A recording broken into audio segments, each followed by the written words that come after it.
Jay Crawford, Adam the Bull, Garrett Bush, and so many big names, it would take me hours to say all of their names.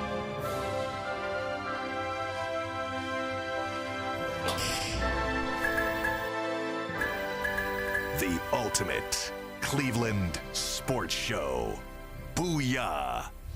Hey, it's Friday! Where the hell's G? I don't know. It's a two-man show today, though. Where's G? Let's up and get my money off today. Yeah, you got all kinds of time to talk today. All kind of time today. Good to see you again, G. Good to see. Oh wait, he's stuck in traffic. He'll be here. I'm told in minutes, right? Is that correct? Yeah, he said he's in traffic. Okay. So he'll be here any minute here. All right. I'm texting him right now. He says he's on the way, en route. He's on the way. Problem, he got probably slicks on his tires, raining outside. You know, he probably don't even know how swishing and sliding and doing everything else. Ridiculous. A lot to get to today. Let's do it. Day one of the draft in the books. 31 picks have all been made. Yes. Obviously, none were made by the Cleveland Browns. Yes. Because they gave away their draft capital for one Deshaun Watson, who, by the way, there was a lot of reports last night that Lamar Jackson's contract is actually bigger than his. It is in total dollars, but not in guaranteed money. Right. You know, that guaranteed money, that Browns contract for Deshaun Watson is still the bar setter. Nobody has guaranteed more dollars than the Browns have to one player. There's no doubt. And I was talking to some folks at the Guardians, right? And different sport, Sure. fresher level. And they the first thing they said was, no, the Deshaun Watson contract, that's an anomaly. That's over here. And it is. That's it. I think we've seen now that it is. That's what it is, right? Now, maybe That's Joe not- Burrow could get more if Joe decides to go for a long-term deal, but there's Right. some speculation that he'll go more short-term so he can get another big contract, because those big quarterback deals, as we've seen, just go back and look at Patrick Mahomes, which at the time was eye-popping, and everybody was like, wow, that contract is outdated now. Well, the story is that the NFL doesn't like the guaranteed money. That's true. They'll give you the money in totality in show because, in theory, in their mind, you're probably never going to get there. Probably not. It's the guaranteed And money. if they believed that you would, they would have locked it in. Right. The guaranteed money is what is troublesome for them. They don't like the guarantees. Whereas in the NBA, the guarantee is just a guarantee. That's it. Everybody's comfortable with it. And had the Browns decided to do something similar with Deshaun Watson, as the Ravens did with Lamar Jackson, they'd have flexibility after 2 seasons, Right. 2 more seasons. Yes. But they didn't. Right. And now they have no flexibility, and they're locked in. And that contract is still a standalone. There is no contract in the NFL that looks quite like that. We're going to talk about the draft, the fact that the Browns didn't pick. We're also going to try to project what they may do in day 2 of the draft. They have the 74th and the 98th pick. Some speculation they may package some of the later round picks together. They have 2 4ths, 2 5ths, a 6th, and a 7th. They don't have that many roster spots available. Right. So I don't know why they would need to bring that many rookies in. They'll likely package some of those together to move up in the draft, I would think, I would hope. But if not, they're not picking until 10 picks into the 3rd round, which would be late tonight, and then the 98th pick also in the 3rd round. They're picking about 10 p.m. and midnight, give or take. Yeah, and the way this thing has been going, I was so disappointed last night. I mean, some of these teams knew what they were going to do. And It should never take 15 minutes for the first pick to come in. No. That should just be, here's the draft, here's it starts, there's no drama. You've had 4 months to think about this. It pisses me off every year. Every year. It's a 5-year, 30 pick. It goes way too long. There's way too downtime. The pick is in on ESPN. It's tweeted out. Just get to the damn podium and announce the pick. You know what it tells me? What it tells me is the teams that are waiting to take that first pick off the top aren't in love with the player they're going to select. They're hoping someone offers a last-minute trade. That's why I think that they – what's up, G. Bush? What's up, man? How you doing, bro? I like that. Thanks. Yeah, I'll talk about this a little bit What's later. up, Z? This is actually a local artist designed this. His name is Christian. He entered this into the Cleveland Browns dog logo contest. Yeah. Let me see that thing. Yeah. So there. nice. Yeah, I like it. It's nice. it's sharp. I think I have You always get slick stuff. Yeah, you do. It's already on sweatshirts and merch. Yeah, Or he's did you pretty- just put it on? No, he did it. He did it, and he No, brought it by that's the real. studio That's real. yesterday. That's fine. But I like it. It's angry. I'm starting going with G. You know, it's not a nice, happy, pleasant dog. G, I'm starting going with J. J get good stuff. Yeah, you say you got to join the boat club. Right. And then what happens, they can put you on a waiting list. And then, To get the sweatshirts. Yeah, then the sweatshirts just thrown away and go right to the house. His name is Christian Patterson. He actually works for a local TV station here in town. Does it? And he's a producer. And That's a nice logo. he does great work. That's nice. That's better than the elf. I can see that on the 50-yard line. Jay, hold on. He's No. a producer at a local TV station. Is it upstairs? No, And he brought it to you. he did. Ooh. Stop with your hating over Oh, there. that's Hey, man. That's Stop. dry snitching. Yes. Dang. Stop. Why you? That was a why you dry snitching over there? Oh my You know, goodness. here's what you got to do. You got to put it where you're going to get eyeballs, What? right? What? No, I'm saying he's a smart man. This is yeah, Cleveland. guy's a smart dude. dry He's snitching, though. absolutely savvy. You tell him he dry snitching. That's dry snitching. You didn't. Dry you snitching. didn't say that your coworker when their wife called was at work. You said I don't know where he at. Right. You don't have to volunteer all that info. He's just not here. No, look, am I wrong in stating this? This is Cleveland's foremost sports television show in the market, is it not? I would say so. I would say it's not even close. I would say I don't so. even. I don't know what the competition would be. Yeah, there really isn't. Like, and plus, you can't see nothing. Like even Right, if you can't send this to a radio You show. can't listen. He give it to a radio dude. That's under a blackout. You can't wear it on TV. You can't wear That's a that. blackout. No, What's if I wear this on radio, all I can say is, man, this is a sharp-looking logo. You should see it. But you can't wear it on TV either. Like, you couldn't show up with next to Betsy in that. No offense. Why not? Sure, I could. The news director would let you on air in Yeah. that tonight. Absolutely. I don't think you. That's why I came to work at Channel 3. They get it. They understand that Ron Burgundy wore a suit and tie every night. School him, Jay. They understand that Ron Burgundy Break him is off. the old school news anchor. Break him off. One of the things I most liked about Channel 3 was the fact that they were different. I very rarely wear a tie.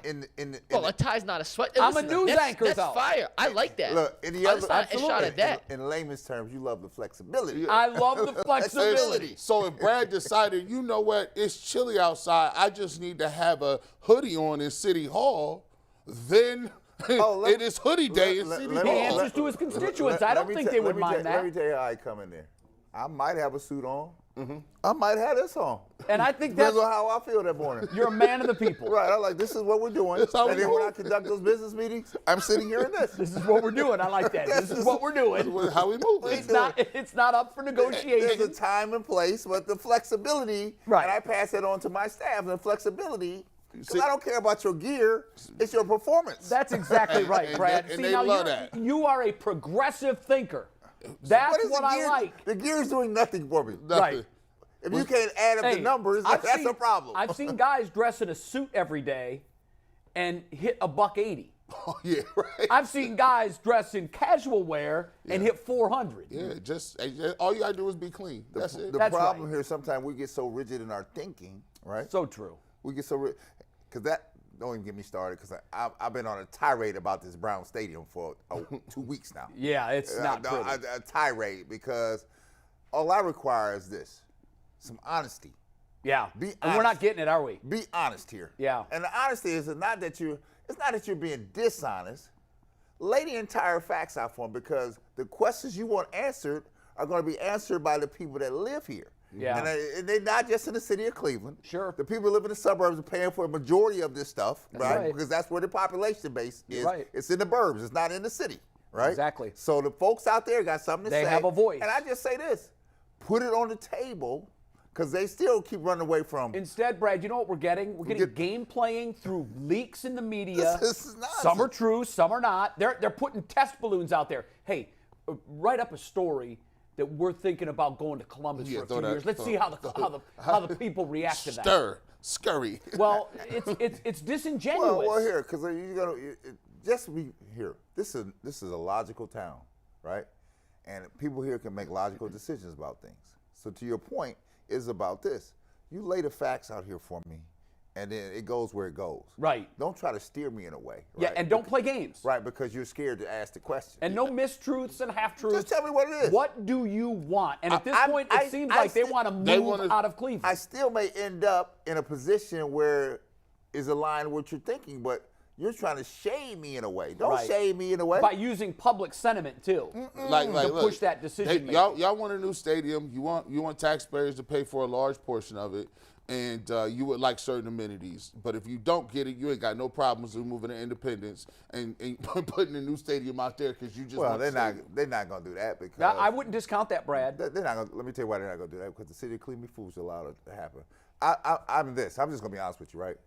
There's no way you're renovating that stadium and the Browns playing in it. Not a chance. Not for $1 billion Nope. renovation. You're wasting your money if you're doing that. You're foolish, right? Yeah. So And they know that. There's only two ways to go here, right? Either you play out of town for a while, but you'll sink every business downtown, every hotel, every restaurant business will be sunk here, right? Yeah. Everybody that's bought into the vision will be sunk because There is another option, Brad. I said, so the other option is at the same time you're playing at Brown Stadium, you build another stadium somewhere else at the same time, and you still keep that money here locally, right? That's what I think. That's where I think they want to go. That's the question that has to be asked. I like that though. I like that Now, question. Mayor Bibb came out, I think, last week and said, no public funds.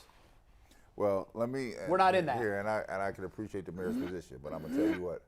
Let me give you the skinny on the game. The game is the game, right? Right. I was in a city that took that position before, right?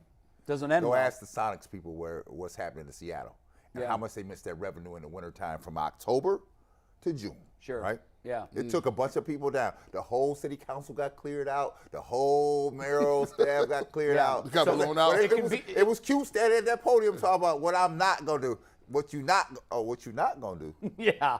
How's that working out for you? Right. So there's a downside to the game. Right. And again, you just put the facts out here, right? And I'm not just saying the mayor and the staff, because I'm in the game. I'm in the business. You're a mayor. I know how you it know works, how right? this machine goes. Put the facts out here, and let's see where it goes. There's room for debate, right? One of the debates is the cost of the thing. All right. Yeah. All right. So lay the cost out here. How much do you want the public to pay for? How much are you going to pay Right. for? How much you gonna pay? And the other thing is this: give me the value of that new build versus the value of the renovation. And when you do the renovation, how long is it going to take the renovation? Because it's going to wear out in time, because you're sitting on a 30-year-old structure. I don't care how much you renovate it, right? It's going to have a wear out time quicker than the other one, right? Yeah. I said, so, and if you delay this, how much is it going to cost me 10 years later? Sure. But this is the thing, and we're off of it, but the flexibility that you talked about at that's what's required here, because you have to be nimble here. Yeah, right? be nimble. You can't be rigid in your thinking, like, I'm not going to do. What? Yeah, that's tough. Those declarations of I am or I am not. It boxes you into a position, Jay. It does. That can sometimes cloud your thinking. It can be uncomfortable for you later, but too. let me tell you this. I've said this before, and I think I've had some conversations with some of the people at the Browns. I've told them this. I said, this is a big boy town and big girl town. They're willing to have. They're old enough and smart enough to have a debate with you, right? Yeah. Don't cheat them of it. Don't try to fool them. Don't cheat them of it. Yeah, you're right. Bulls bet. What do we got today? We got to do Bulls bet real quick, and just a FYI, an apology to Bet Rivers. Anthony is off the next 6 days. He took the PSD and template to make the graphic, so there's no graphic for Bulls bet today. We'll make a double graphic next week. Anthony. But we still have Bulls bet. He went 2-0 yesterday. He is now 18-8 on his baseball bets, and as always, his bets are brought to us by Bet Rivers.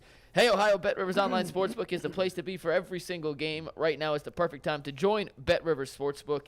You can get on all the action with weekly specials on your favorite sports like basketball and baseball to help you. You win big when you use deposit code SPORTS. You receive a second chance bet up to $500. Check out BetRivers.com. Download the Bet Rivers app today for latest lines, odds, and boosts. And today, Bull is going with the Twins, giving a 1.5 against the lowly Royals in AL Central matchup. He is 4-1 in his last 5 baseball bets. The Twins -1.5. Has he found a loophole here Royals. betting baseball lines? He just bets against the worst team every day, essentially. I know, but I've been looking at him, and it's candy from a baby. What is his payoff on these bets? He's not even if he bets $100 on one of these, what's he getting back? With the run line, it's usually close to even odds. Yeah, but it's usually not even. Yeah, it's not. Usually Listen, below even. I feel like that's a bit of a loophole. He's winning money. At the end of the day, he's winning money, so we're going to let him here. He's not here. He's not here, so we're not going to argue with Bull on his betting tactics. Yeah, we'll have to talk about this Monday. I think it's a bit of a loophole. Yeah. Just betting baseball in general can be. But if you're not to me, it's a win or lose bet, but it's an easy pick to win because you're going against these really bad teams. So what you say? That's why he's 18-8. You can take it up with Bull, but hey, we got a lot to get to, and I got to add That's one why thing to the he's docket. 18-8. Kobe Altman is speaking right now to the media, so at the end of the show, we're going to go back and talk about some of the quotes. Did he find a from shooter? Kobe. He did not find a shooter yet, and he says no big changes are coming, which we will get to. We No also want to big give changes are coming. also real quick, want to give a shout out Let's go status quo. Hold on. I want to give a shout out to Bob Byler for a super generous super chat. When we get to the Cavs discussion, Bob, we will read your super chat, Wonderful. and we will talk about that in a sec. But, Bob, we appreciate you. We appreciate everyone out there in the chat for tuning in. And before we get into our lead topic today, which is what the Browns are going to do tonight, in the draft, I just want to remind you guys that there's a common theme between the top picks in the first round last night. They're all Built Bar athletes. With All an of asterisk, allegedly, according to me. They all ate Built Bars. The green room at the Sourcing NFL draft McNuggets. room was loaded with Built Bars. You can use promo code LOCKDOWN15. Will Levis should have 15% eaten off. some. Oh, I He's eating a feel lot more bad. Built Bars today. He's back in the green room. I feel and bad he is for using, him. even with his new contract, promo code LOCKDOWN15 for 15% off at Built.com. All right. he didn't get Let's- picked? No, No, and here's what I wonder. Here's what I wonder. Oh, I feel bad for him. Oh, he's the poster child. And his you girl know? and his girlfriend. You know what though? Once upon a time, Aaron Rodgers sat in that seat Yeah. Listen. and was humiliated, waiting and waiting. That happens every year. Yeah, there's always somebody. There's always But you know somebody. what? Rarely does it happen where they're not a first rounder. Yeah. The deal is they usually bring guys in that are rock solid first round picks, so we don't have to have that embarrassment. Now here's my question: did he come up with 2 draft day suits? Because draft day now became draft days. He can't rock that same gear tomorrow. I'm sure his agent got him together. I hope he's out shopping right now. the I don't know what agent- kind of Kansas City men's stores Yeah, there right. are. Like, shout out to Darren. Darren to get them together. Hey, Man, Darren, go holler at Darren. yeah, get Darren your will suit. hook him up. Man, suit. as long as that went on last night, I felt bad for I him. did I too. felt It's bad. so He had to awkward. sit there. I think that was his mom there. Then his girlfriend was I think there. at one point it looked like he had 2 different girlfriends. And I was like, I once know he had a how- blonde, That's his then he sister, had. man. It's his sister. Oh, it was That's his his sister. Okay. So there was 2 All right. smoke I shows. was at- Well, they were just a lot. They were really chummy. I mean, brothers was like, and sisters can be I was chummy, like, I suppose. What's going but on here? And I was like, I was like, It was wow. a girl. It was his girl and his sister. All right. And then okay. I looked at it and I I got said, I looked at the draft phones. positions and I could see that, man, the chance of him. Well, once you getting- got to 26, you're like, well, none of the last Unless- 6 teams need a quarterback. Right. You know, 27, 28, 29, 30, 31, 5 teams. They didn't need quarterback. That's the downside to going to the event, right? Right. Because you don't know how it's going to shake out, right? And so Pull a him Joe sit- Thomas and go fishing. He's sitting there, and now he's going to go early, one of these early picks in the second round. You'd think he'd be off the board really early really today. quick, but I mean, it is. I think what, the Rams are going to take him. It is what it is, right? Just what it is. Yeah, what it is. that would be a nice little landing I mean, spot. McVay has had a great deal of success working with young quarterbacks. I think he's probably going to like this kid. He fell into the trap. It wasn't a trap. The media is going to get one of y'all. The media is going to get one of y'all quarterbacks because they tried to get C.J. Stroud. When They they did. leaked that thing about that little, he doesn't know. There's a test that some was it people that take. S2 That's test? two. Yeah. So First of all, that those numbers leak, shame on whoever did that. So let's get to this because I'm waiting for the Players Association and any agent. Guess what? We're not taking them tests no more. I wouldn't either. Because you None. can't keep They your did mouth that shut. with the Wonderlic. Remember yeah. the Wonderlic test started leaking, and they said, you know what, we're not doing these anymore. Because you can't keep your mouth shut, right? You're not a trustworthy partner. Right. So no, Yeah. we're not It's- taking any more tests. And you know, it's you're all- gonna see me. You're gonna get it off film. They say- or a game live. That's what you're gonna get. Here's what may have happened. Okay, I'm not pointing any fingers. I'm just going to give you a scenario. I am by no means insinuating that the Colts leaked this. Okay, I'm not, because Right. I don't have any information. Nobody does. But let's just say you're the Colts at 4, and you know you need a quarterback. Right. And you have decided that we love C.J. Stroud. We love this kid. Right. But the Texans might take him too because they need a quarterback. Right. So you can see the advantage. We're talking about fortunes of NFL teams moving forward. There are hundreds of millions of dollars at stake Yes, here. there And hundreds of jobs. So it would be beneficial to someone in the Colts organization to whisper in a reporter's ear, we're not going Stroud. He got an 18 on the S2. But Jay, then it's out there. But Jay, but to whose expense? At whose expense? Well, at what they were thinking, it would be at, if in that scenario, the Texans' expense and C.J. Stroud's expense. See, but now, what I love about it was, let's just say that is what happened. And again, I'm just making that up. That's just a hypothetical. It could have been any team. that was drafting 5, 6, 7. They wanted Stroud. They wanted him to slip. It's in their best interest that no one take him. So they put that out there, and you know what that does? That puts incredible pressure on the team that selects him, because the fan base 3 years from now, if C.J. Stroud doesn't work out, we knew this kid was slow at processing. Why did you take him? And here's the thing, right? And so this is what. So if I'm a player, I'm not taking your freaking test no more, right? I agree with that. That's over. And then I'll run, I'll jump, I'll throw, I'll do all of that. But what I'm disappointed in people in our industry here, right? Do you see the pundits, the know-it-alls? They all jumped on that bandwagon so fast. Yeah, they did. And talking about, I mean, you had real legit people jumping in like, oh no, I don't First of all, I was disappointed at the media outlets that ran the story. He's falling. He's not even going to get 11. He's not going to even 11. He's going to go further than 11. I mean, these are legitimate people. Sure. I can't do it. And I'm like, what? I can't do it. And I said, Mikey, go back to that graphic that the Texans just tweeted out yesterday. Show them that graphic, right? Because this is telling. It was always him. Yeah. Yeah. Right? In caps, it was always him, right? So that tell you it wasn't us. Like, Sure. It was somebody else. But see, it was at C.J. Stroud's expense. Now Will Levis, they kind of got him too. Got him on a because he posted a picture saying, look. I think he's trying to big up like his trainer and the people he worked with in the off season. You know, that time period before the last bowls and that I would say about a 1 to 2 month period where you're trying to get ready for the combine. February and March. Yeah. All the kids, everybody goes to these places. They take cameras with them. They'll do the in-depth, and they'll show you what they're eating, what they're doing, some of the workouts or whatever. He showed, like, hey, this was me, like, before I went.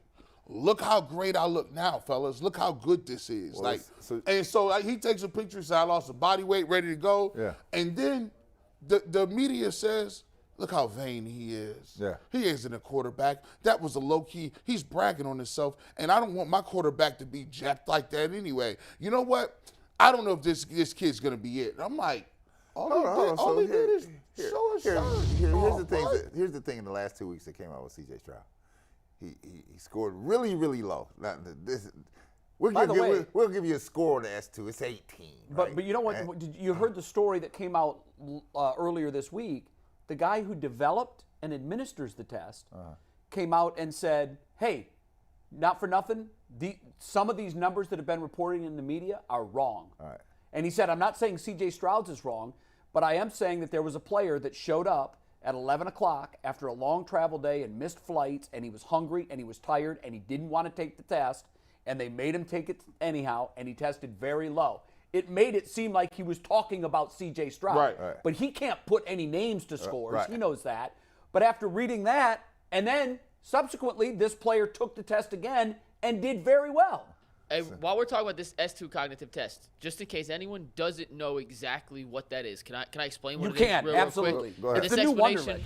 This explanation is brought to us by the USFL. Family fun, professional football is back. Check them out in Canton. They have a home game this weekend. Tickets for about $10. Definitely worth your time as I enter this ad read because Anthony's not here. Boogie! The S2 cognitive test is not like the Wonderlic. The Wonderlic was like an IQ test. The S2 cognitive test is supposed to evaluate how quickly you can process information. Right. It's not just football. It is for all sports. They use it for baseball. For an example, they'll show 6 shapes on a screen, and you have to recognize and label the one that's not the same. So there'll be 5 circles in a triangle. How quickly can you do that? Right. They'll have 15 things come across the screen at once, all different colors. How many red or how many blue, for example? So it's those kind of questions that they're looking at to see how quickly you can process information. It has nothing to do with Wonderlic was actual more an IQ football. test, really. Wonderlic was IQ. Yeah. That is the premise of this test, and they use it for all sports. Let me And Bryce Young, by the way, scored a 90. Let me tell you Yeah. why it's stupid, right? Because, okay, so your mental capacity, you're able to process the stuff mentally, right? That don't mean you have the physical skill set. Still got to pull the trigger You and still make the got to play. pull the trigger here, Yeah, right? I know, So exactly. The two go together. I'll here. go find you a guy in the street Well, that can get 100 on that let me test, tell you how but he they can't try to throw a sink. ball 15 yards. Let me tell you how they try to sink C.J. Stroud the last week. The S2 test score. That was the Then big they one. said, well, you know, his coachability. That freaked out. Oh, his coach. I said, he a coaching problem now. And then they went even further. It was like this. Well, he didn't go to the Manning camp. Yeah. I said the Manning camp is the end all to be all. And if you don't go, and by the way, he had a very good reason for not going, and they made it sound like he didn't even reply to the invitation. Right. He All told of him that he couldn't stuff go. was proven wrong. And so what if he decides he can't go because he's got something else that's more pressing and further his agenda? Why do we care that we're furthering the Manning camp agenda? Like. This nonsense that you have to go to this camp to be anointed as a first-round draft pick. No. This is a You know mess. what it is, Jay. You know the good old boys network. They said, "Listen, you got to come kiss the ring.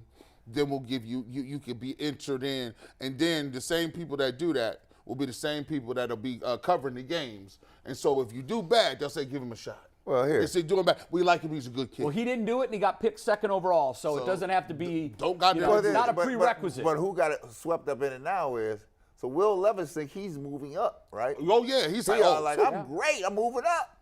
There were drafts I saw mocks that had him going number 3. He was the Which I Vegas favorite to be the number 2 pick yesterday, which, real quick, to show you how number 2. dumb all these rumors are, a Reddit rumor is what swung the Vegas odds. Yep. Someone on Reddit said Levis had told them that that the Texans had promised him the number 2 pick. He went from like plus 4,000 odds to minus 150 to be the second pick. And then it turns out he obviously It actually was was his cousin who said it. his cousin, His excuse me. cousin. Well, said here's it. the thing Are you too serious? with drafting. That's it. You can tell a general manager is lying before the draft if his lips are moving. If his lips are moving, he's lying. Because nobody, unless All you smoke own the screens. first pick, there is absolutely no benefit. In fact, you put yourself at a disadvantage if you come out and say who you're going to take. Well, if you're anything but the first pick. I'm gonna slightly disagree with that to the point. You're right. Some people do it. When I got drafted in '86. Well, different time. When I got drafted in '86, so the Pistons were just coming off winning the. They're just with Isaiah and them. They were just putting the team together, the right? Celtics won '86. So in '86, when I got drafted, Jack McCloskey, who was the general manager who put the architect putting the Pistons together, had come out in Detroit and said, "We're taking Brad Sellers at number 11, right?" And he said, "You can book it." It was so much of a thing, Jay, that I didn't go to New York for the draft. I stayed in Warrensville at my parents' house because you could only bring a couple people. And I was Right, like, right. There's been too many people on this ride with me, right? So I'm gonna sit there like you see those players sitting at home. That's why they're sitting at those houses, right? Because they want more people here, right? And so Detroit media sends 2 trucks, trucks with the satellite trucks to my house in Cleveland, and they're broadcasting from my driveway in Warrensville because they expect the Pistons to take me at 11. Well, I didn't get a call. They were ready to go. McCloskey had called me in the morning and said, "We're going ready to go. We're taking you at 11."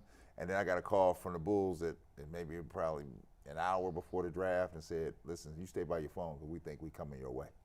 And they picked. they picked 9. 9. So they got me at 9. So the Pistons got undercut. They got undercut. Okay, so the lesson That's in how I that could is, work back.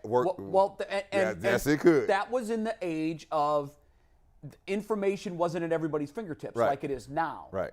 So they thought that they could be coy and make plans to take you at 11. Right. Well, someone caught wind of it, and someone else liked you too. Mm-hmm. And they also, that was a interesting move because it kept them away from a rival. Right. Right. So it makes sense for Chicago to swoop in, particularly that they liked you. It's addition by subtraction. Yep. Not only do they get you, but Detroit doesn't. Right. And so now it's such a different time now. We're in the information age now. I've had general managers tell me flat out, I don't consider it lying. It's gamesmanship. Right. That's what they call it. We're not lying. But the fact of the matter is the media still takes the bait. Yeah. Right. They still run on it. Hell, Vegas still takes the bait. This thing was like You wildfire. think Vegas would know better than that? It was wildfire. That's why I was laughing. A friend of mine, we were laughing last night. She was like, I guess he really fell far. Yeah. Because, we're Ohio State folks. She was like, I guess he really fell far. Yeah, Right. He fell from 1 to 2. Well, Will Levis's problem is with Richardson.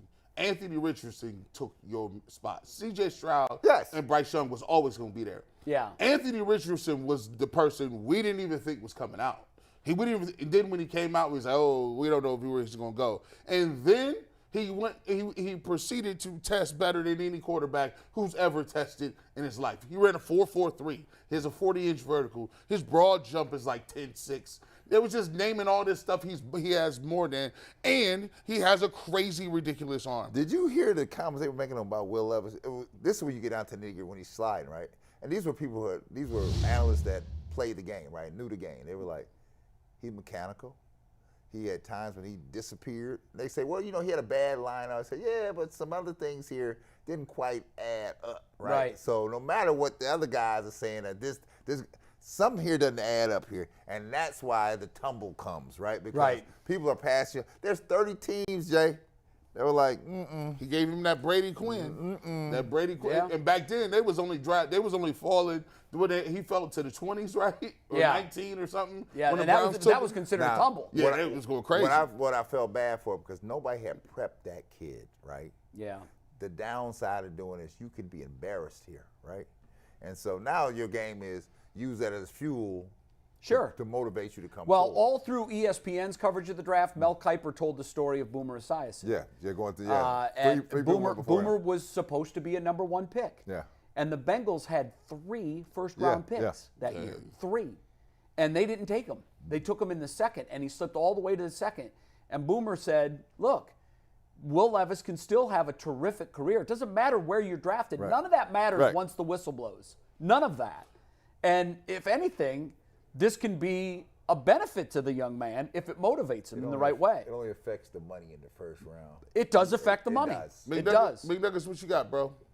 One thing, and then we're going to pivot to what the Browns are going to do tonight. Yeah.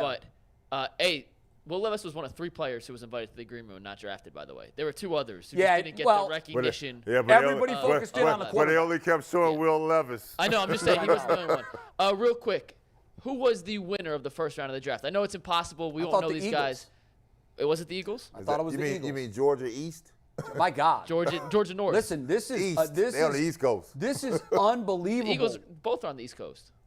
Who on the East Coast? Philadelphia. Yeah. Yeah, I'm saying Georgia East. Georgia East. Yeah, Georgia's Georgia in the meaning South. Georgia is in the South, but now Okay, Georgia we're saying the same Northeast. thing. They got that. We're Like- saying the same thing. they've got 4 players off that 2021 Georgia defense. Their D-line is crazy. Dude, That's crazy. like, Their D-line is crazy. you know what they did? They and teams. This is an unorthodox style. But once they did it, and I started looking at who they It made a lot of sense. It makes perfect It made sense. a lot of sense. They got a guy who, like Warren Sapp, remember Warren tested Yep. positive for marijuana, Yep. slipped all the way down, I think, to, I don't know where he slipped, number 9 or wherever Yeah. it was. He was supposed Carter to went 9. No. way up. No. Where did Warren Sapp go? He went 17, I believe. He was 17 or 19. He slipped and slipped far, and they made the comparison last night. Yeah, I heard him. Especially Booger McFarland, who came a few years after Warren in Tampa and knew that situation. He went 12? Jalen Carter. Okay, right. so he slipped at 12, and a lot of folks said he was the best player in that draft. Well, he ended up being a Hall of Famer. They're saying that Philadelphia basically did the same thing with Carter. Because They let a guy slip that low, and he fell right into their lap. You got 4 defensive players, right? And as the Philly guys age out and contract out, create some opening, they have. I don't have to know this guy. I didn't line up with this guy for 4 years. That's I know exactly exactly how to play off of him, right? And there's some strength in it. The guys I played with in the pros, right? My best ones were when I had a teammate that I played in college with, right? Really? That I knew. Yeah. Right? Because I didn't have to learn him. No learning curve. He knew exactly what I wanted, right? And I knew exactly how to do him, right? And so that's why when you play with him, like, I know where to feed him the ball. I know where to get it to him. They know where to come back to me at. It's the learning curve that is going away. Because sometimes when you learn something, it takes a while to learn how to play with somebody. Sure, it does, especially on defense. And it was one of those picks that once it happened, when they first said his name, I'm like, no way. Yeah. And then you start thinking about what they have.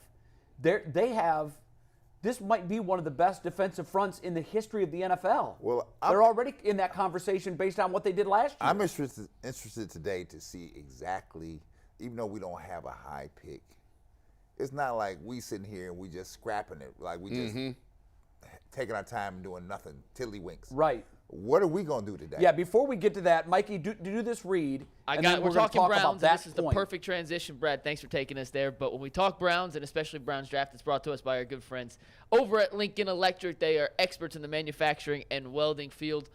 Check them out, Lincoln Electric, now hiring for great jobs. The Browns have 2 picks today, 74 and 98. What do you guys expect Cleveland to do when their name officially hits the clock? So I just think that they're going to hit the clock sooner than we think. They're scheduled to hit the clock in the 3rd round, 10 picks into the 3rd round, which is the 74th overall. They also have the 98th pick in the 3rd round. I would hope that they could package something together to get into that 2nd round and get a value pick there. Let me ask you a question. You think they package something with Newsom? Well, all indications are no. He says he loves it here. He's happy here. He's staying here. Oh, the players' wants and desires are the last thing they care about. No, I know. You know what I'm saying? But I'm saying if you're trying to get up, you're going to have to give up something. More right? than picks. Right, too. more than picks, right? Because your low little level. Your little picks down here do nothing for me. Yeah, that's not a whole lot of draft equity. If I don't. If it was a couple days ago, a couple of weeks ago, I would have said yes. I don't think they'll do it now, and the reason I don't think so they're not moving then, G. Well, here's the thing: if you gave up both your threes in a 4th round pick, I don't know what the draft sheet says for a 2nd round pick or a low 2nd round pick. That seems like a lot of draft capital to move up a couple spaces. If you package, you get 2 threes and you're gonna get a 4th to just drop back a couple of spaces from the 2nd. Right, especially when their batting average isn't great on the number of picks that they have. So let me say this: there's value in rounds 3 and 4. Anything beyond that is a crapshoot. Yeah. Right? There's value in 3 and 4. So I'm not giving up my threes, right? You know what I'm saying? I'm not doing that, right? I'm gonna give up a player, right, and try to give up one of my threes to move up to something just a little better, right? And so that's what, because you giving up picks does nothing for me, right? Right. It does nothing for me, right? Yeah. Give me something, because it's just like the portal in college now, right?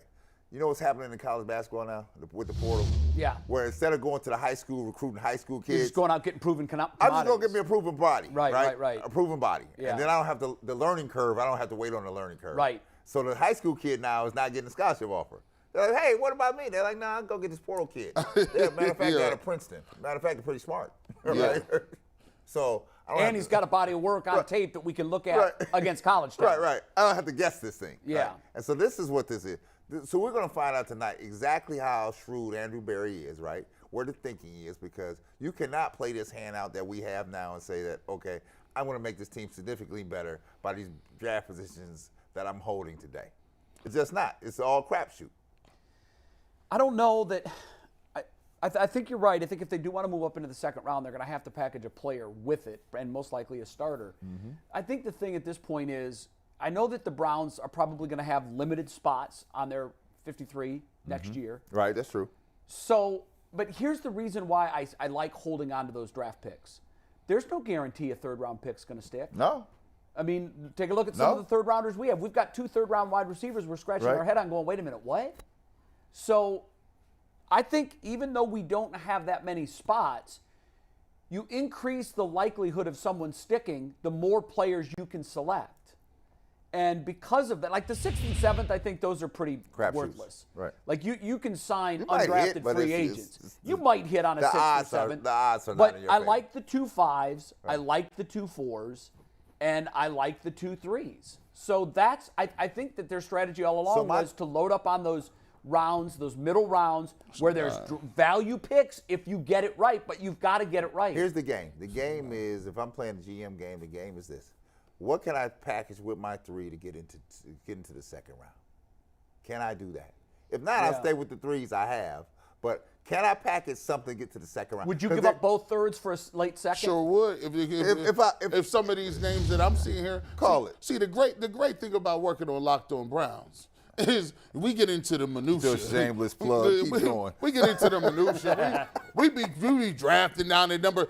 Let's look at the 6th and 7th round. You got to be coming up with content. I'm gonna tell you, there's one guy, Jalen Hyatt, who's rated. They got him down here further too. They got him as the 16th best available prospect. receiver out of Tennessee. All he does is win, no matter what. Listen, dude got crazy speed. He gets on the top of receivers. I love the fact that Jalen Hyatt is still available, and that's at 16. So there's a lot of other edge rushers as well. Hey, y'all, we know about Zach Harrison, right? Zach Harrison? Yeah. He'll be available. They have him rated as a 60-something best player still left on the board. There's some edge rushers that I really like. Derek Hall out of Auburn, a guy who can really move, had over 9 sacks. He can move around, athletic. You're going line defensive line. What if I moved up into the second round? What's available to me? In the second? Yeah. We won't know until they get there. No, there's a list of people still floating out. Yeah, there is, but some of those people might get taken too. No, yeah, but I'm saying if I could package something to get to a position, because you say, okay, I can't get to the number 1 pick in the second round, but can I get to this slot here? Sure. If you can These are Mel Kiper's best available players. So. Right there? These are his 5 best available I players. like Joey Porter. I just remember every time Ohio State played Penn State, that guy was wreaking havoc. But I was really stunned to hear he only has 1 interception in his years at Penn State. Yep. Now, he's a disruptor. Yeah. He'll get in and make tackles, and he plays with the same intensity his father played with. But that's a name that intrigued me. Now, I know that they're not looking at corners, so they probably won't think that way. What y'all feel about hey, Stefanski like tight ends. That monster Darnell Washington will be available in the second round. I know, but you know what? Sir. Aren't we set at tight end?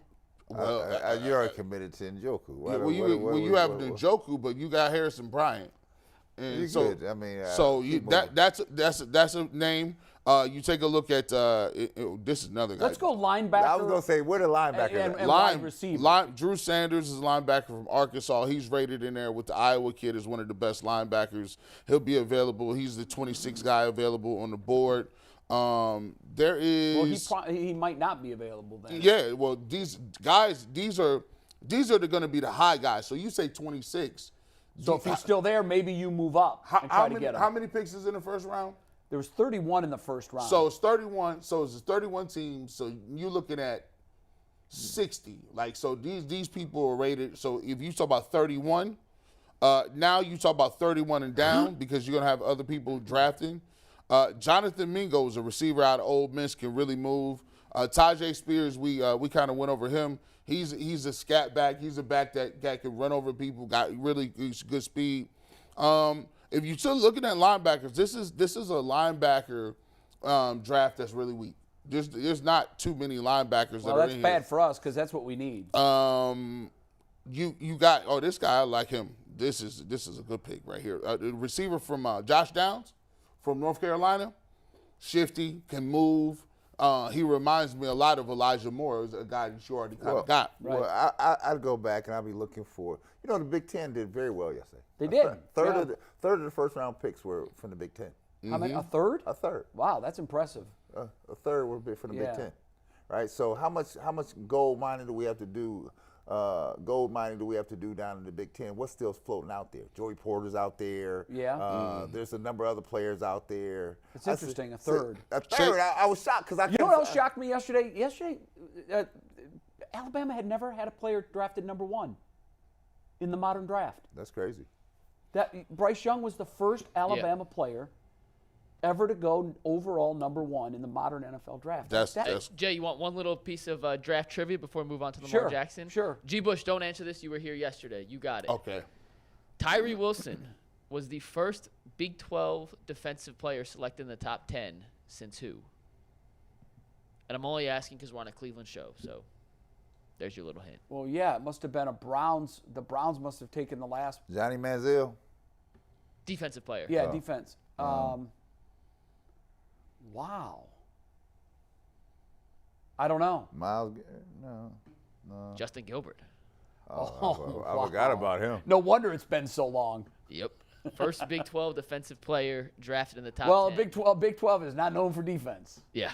I mean, it's optional, for sure. Right. So, again, before we bounce to Lamar, again, it really depends on how creative the Browns are going to try to be. Yeah. I don't see them staying. What would disappoint you? I think I was just thinking do about with what we had. What would disappoint me is if we either. It would disappoint me if we traded back. Yeah. They've done that a time or two. That's I don't want to see them trade back. If they trade back, it's like a gentleman's punt. on this year's draft. Right. You know, so I hope they don't do that to try to get more draft capital. No. Because sometimes they do that. I can't have that. That's not a good look, bro. They need to get somebody this year. We need all hands on deck, bro. We need to get people together. There's a couple of positions that I'm not really comfortable with going into the year. I'm talking about linebacker. I think you need another wide receiver.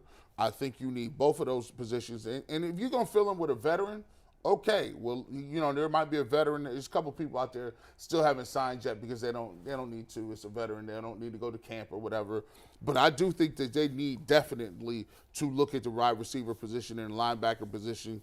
I'm kind of scared because the deepest part of this draft is two positions that we already have, but the Browns love. Yeah, I know. Tight end and cornerback. If they come out here and draft another corner, I'm gonna be like, where are you gonna play them? Where are you putting them at? Where are you putting them? It makes sense for Philly to go that heavy on the defensive front because rotations are so big now. Yep. You know, if guys have to take 50 snaps instead of 70 on the defensive side, they're just going to be more effective. And that's what they figured that out. And they've got waves of guys. And they got a bunch of Fletcher Cox came back on a 1-year deal. Yeah, so he's gone. He's soon. gone. But they got big Brandon Jordan. Graham too. Graham is gone as well. So they're drafting replacements for those guys. But at the same time, this year they're going to have waves of fresh defensive legs. Like out, you in? Come on, Bring them in. go. Bring them in. Let's go. I love what Philly did in the draft. Well, let's talk about your boy getting his bag. Yeah, Lamar Jackson. Signed his contract, or agreed to a contract. Don't know that he signed it yet. 5-year, $260 million, but only $185 million of that is guaranteed, which means Kyler Murray got more guaranteed dollars than Lamar Jackson, which stuns me, quite frankly. But here's the guaranteed numbers. I think that Kyler Murray number is 189 on the guaranteed. It's practical guarantee versus the real guarantee, slightly different. But yeah, I know it's slightly different, but why would the he's not 190? He got more than that. He got 189 was guaranteed. Was the chart that I looked at yesterday. Hold on one sec. I had Kyler Murray down at 189 million guaranteed. Is that wrong? You're wrong, but hold on. I'll go from one way or another. Here's the game. Yeah, he got 160 guaranteed. Okay. I don't know where I saw yesterday that he had 189 million guaranteed, but a bigger total number. One way or another, and they might have done that with a signing bonus and stuff like that. It's all smoky. But here's the thing: he said he wanted more guaranteed dollars than Deshaun Watson. Didn't get it. Wasn't gonna get it. Deshaun Watson's contract is still the largest guaranteed contract. Yeah, and they're gonna set that on the island and said we're not paying attention to anything else.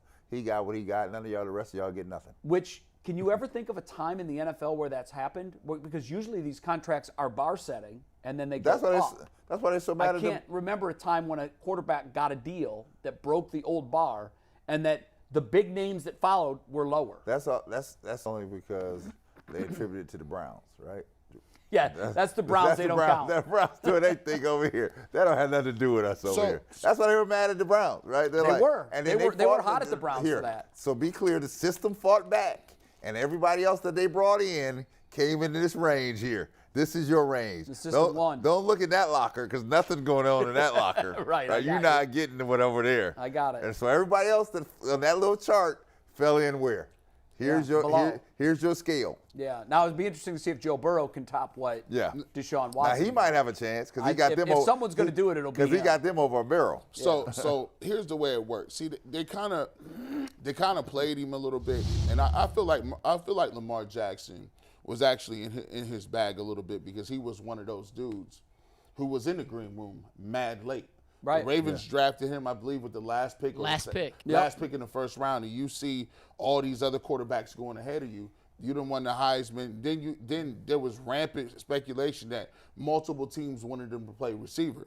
So when he goes into his negotiation, he comes in and says, "I've already proven that I'm an MVP in this league," and you diminishing it. You trying to marginalize what that means. So I already took a shade the first time. The second time, nah, y'all got to pay me, bro. And here's what he did. He said, "Look, I ain't getting 250. I'm getting the 260." And somebody tapped him on the shoulder and was like, "Hey, look, when is the last time a quarterback that played anywhere half decent didn't get that fifth-year option or had to get cut. Right. It never happens. Like if you play half decent, they're like, well, he's the franchise quarterback. He's always been here. We're not about to. Our other options are go after another quarterback, which may not be on the market, or draft one. The Baltimore Ravens show right there that they are not trying to rebuild like that. No. The Baltimore Ravens saw the writing on the wall. They're like, listen, we done kept the Browns down for so long, but we're not about to go back to the barrel and start all over again. Well, that's not what we have to do. So we might as well just sign him. Here's the other kicker, right? And I'm just talking truth to power here. Real talk. Where's Lamar Jackson get $185 million on these streets? Nowhere. No. Yeah. Nowhere. So I'm gonna take this money.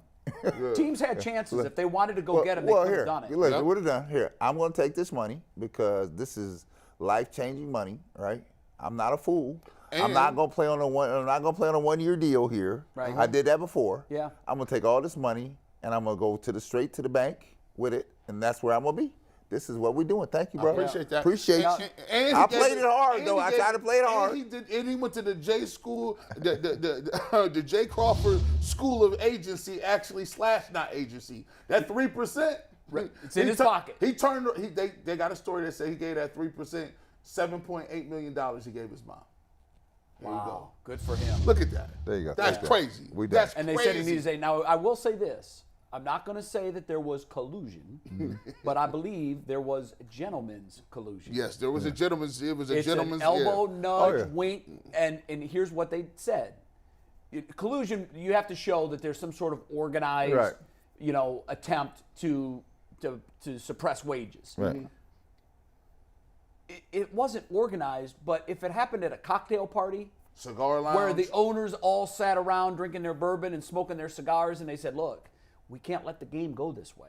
This is, I know it might benefit one of the 32 teams, and that's what the Browns were into. But what they did could be irreparable harm to our league. So we have to avoid a second team in on that bandwagon, because when there's two, there's going to be a third and a fourth, and that's going to be the new way. And that's how they cut them off. And it's gentleman's collusion. Even the Bible says when any two touch and agree, it shall. See, I don't want to preach, but all you do need is two, Brad. That's right. If he got it, and Joe Burrow, now the pressure's on him.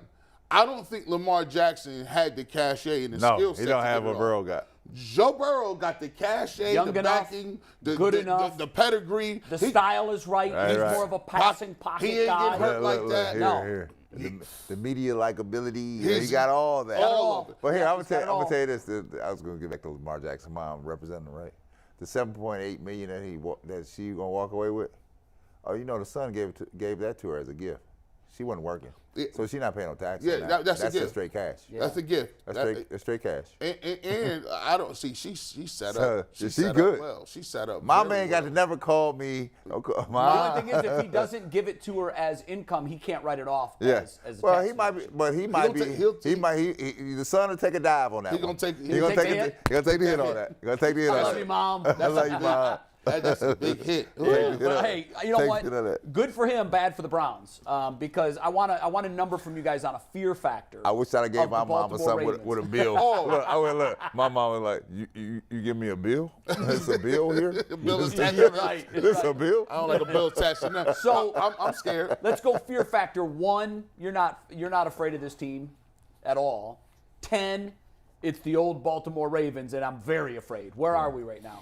Now, remember, Odell Beckham Jr. is now a Baltimore Raven. Yeah. And also, and I thought this was a savvy move because it was later in the first round, but they got Zay Flowers was a guy that some of the experts said could go in the high teens. Yeah. I like and they got him at 22, the wide receiver out of Boston College. So now they've got bookend wide receivers where last year they were thin in those ranks. Right. So now they've got the run game, they've got the wide receivers, they've got their quarterback back, and they've got a defense that was hitting on all cylinders last year and really gave the Bengals a tough time in that playoff. They're gonna get J.K. Dobbins back healthy. He's couple years removed.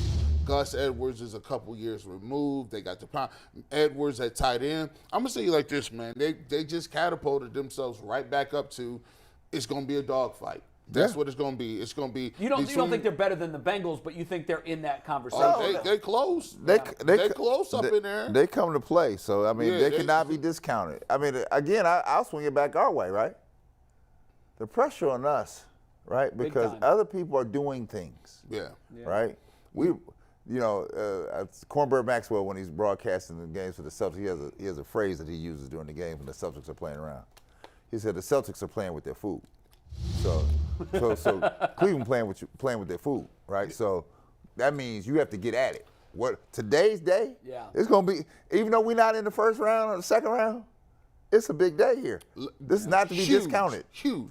Here's what, and I love this. Because now I get to see, I'm the Duke of knee jerking. Sometimes people just want to, that's just, you're just being emotional. They being emotional. You gotta play it smooth. A lot of times that's fake playing it smooth. You know what I know. You just ain't gonna say it. You know in your heart of hearts when you look at the teams and you say, it's kind of this and that, but you fall on the side of a fan. I can't lie. That's the difference between me and you. When you talk about the energy level, that energy level. Look what the Texans did. What did the Texans do, Shout out to the brother D'Amico Ryans out there. Shout out to C.J. Stroud. Keep going. C.J. Stroud, they said, we're going to go get C.J. Stroud. But we feel like we want the third pick, too. What? That was a power play. Well, listen. That was a power play. That was a power play. That's a pinstripe suit coming in here. They said we're not going to be able to get our edge rusher. We're not going to be the laughing stock around here much longer. The hell we not. We about to get C.J. Stroud and Will Anderson, who we had on the board. We're going to make a move to get, when you go up and get 2 and 3, that means you trying to do something. The brother is smart. He knows, everything is good when you're warming your shoulders up, and they gave him a 5-year plan in the back of his head. They done told him and reassured him, you got 5 years to build what you want to do. And then he got a call from Hugh Jackson and said, don't believe that. Don't you believe that? It's only a 2.5-year deal. That's what they mean. They say you got 5, no, you got 2.5. That's all you got. And this man realized that and said, no, I'm going to forget the draft capital for 5 years in a row. I'll spend all that little money. That's all you got. I'll spend that to get up a little closer. But the Ravens, when you say you give them credit, those teams are aggressive. You got OBJ. They brought him in. Now we're gonna figure out if he washed up or not. Right. In the division. They got Flowers. We gonna how motivated do you think he's gonna be for the 2 Browns games? Over the top. Quite. Over the top. He's gonna try to get everybody here to business. The question is, will OBJ be healthy? That's it. Yeah. And the question. Well, by the time he takes the field, he's going to be 21 months removed from his torn ACL. Right. That's a lot. That's good for the healing process because you're closer to what you were before. Sure. Than the year. Now you're also 21 months older. Yeah. And we know how that works. You got a read you want to take care of, and then we're going to talk Cavs. Yeah, we got a super chat from Bob Byler here, which leads us right into the Cavs conversation. So Bob says, but first, I forgot to read. We got the PCC, and we talk about the internet. It's brought to us by our good friends over at PCC Air Force. So if you're looking for a job with career advancement and great benefits, well, check out PCC. They are the leading manufacturer in Northeast Ohio. All locations of PCC Air Force in Eastlake, Menor, Wickliffe, and Minerva are hiring for all positions starting at $18 and up, plus full benefit packages, paid time off, and a signing bonus. You can apply online at precast.com/careers to learn more. Bob says, and I'm going to read the comment, set up the topic, and we could go in both directions because they're on the same vein. If the Knicks get bounced in round 2, JB's fired. If the Knicks advance, he is safe. Kobe Altman kind of came out today, and we're going to talk about his comments involved with this discussion. He said they're not making any sweeping changes. Yeah. They're one of 6 teams that won 51 games. They're going to need to add shooting, be more physical. He understands that, but no sweeping changes. At least that's what he said today. Mm-hmm. So my question is to you guys, and Brad, I want to start this with you. Okay. The regular season and the postseason were 2 different teams, essentially, for the Cavs. They were not the same team both ways. That's true.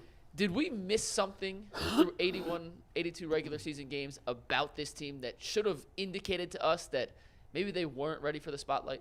Well, let me just answer your question. So first, let me answer the super chat question first. Kobe is not firing JB. That's not. No, he made it clear today. 51 wins is a measuring point in this league and always has been. 50 wins is a measuring point. Now, I will say this, JB is on notice because I don't think anyone didn't think that JB didn't get outworked by Thibodeau, because he did, right? And there's levels to this. There's levels to learning. So our guys had never been in the playoff before. Now they know, right? The playoffs are totally different than the regular season. Everybody saw that. I think it wasn't that the Cavaliers lost here that irritated everybody. It was how they lost. Yeah. Right? That's what irritated everybody. We understand that they had a good regular season, enjoyed that. The playoffs were very disappointing here, and that's what has to be built upon. I will say this, though, to Mikey's point or question is this. As we retool here, you didn't miss a thing. You knew you were weak at the 3. It was weak early, it was weak midway, it was weak at the end, because it's a vital cog in a position of basketball that you have somebody that is competent. You implored them to go out. I told them to sign Carmelo Anthony, right? And now you see the value in having a player like, not that he was going to play 38 minutes a night. No. But in 20 minutes, you take Carmelo Anthony and put him in the Garden. You think he would have been scared? No. He wouldn't have been scared.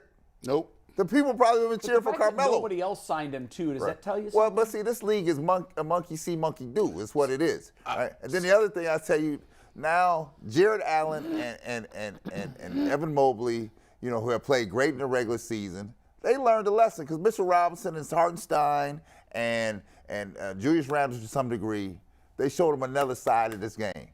You can't play that way during 82 regular season games, because it's a different game every night. But in a 7-game series, I can play a different way, and I can use my strong suits. They ran them up under the basket just about every time you could think about it, right? And so now you know what to work on in the offseason. I would tell you, from us, because we didn't have really any flexibility for any moves, I thought was a brilliant move by the Lakers when we got rid of Kevin, right? Tristan was sitting out there, right? Because you needed another body, all right? So we know that now. Now we go into the season, next season, and figure out we better fill some of these holes. And I don't think you can deny them now, because of what the world saw. And this was, if you had any Cleveland roots here, it antagonized people across this country, right? Because if people that live here that may live other places, they felt like that was symbolic of that the world had a different look at us, because that's what Cleveland's about. That's not what Cleveland's about, right? Yeah. So we got to pick it up. Cleveland's not about laying over. No. And getting steamrolled. No. That's what happened. Mikey? I'm not interrupting this conversation for 1 sec, just to remind everybody that the Ultimate Cleveland Sports Show's lunch hour is sponsored by Kaulig Racing, the official NASCAR team of Northeast Ohio. Jay. So the no sweeping changes comment is obviously an indictment, or an endorsement rather, of JB. He's going to be back, whether fans think he should be or not. He's going to be back. Yeah. I'm looking at Kobe more than I'm looking at JB, and here's why. This is a flawed roster. Big time. This is a flawed roster. Big time. We got so caught by the fireworks of Donovan Mitchell that we missed the meat and potato. Who missed it? The fans missed it initially. Now we know. But the front office missed it, Brad.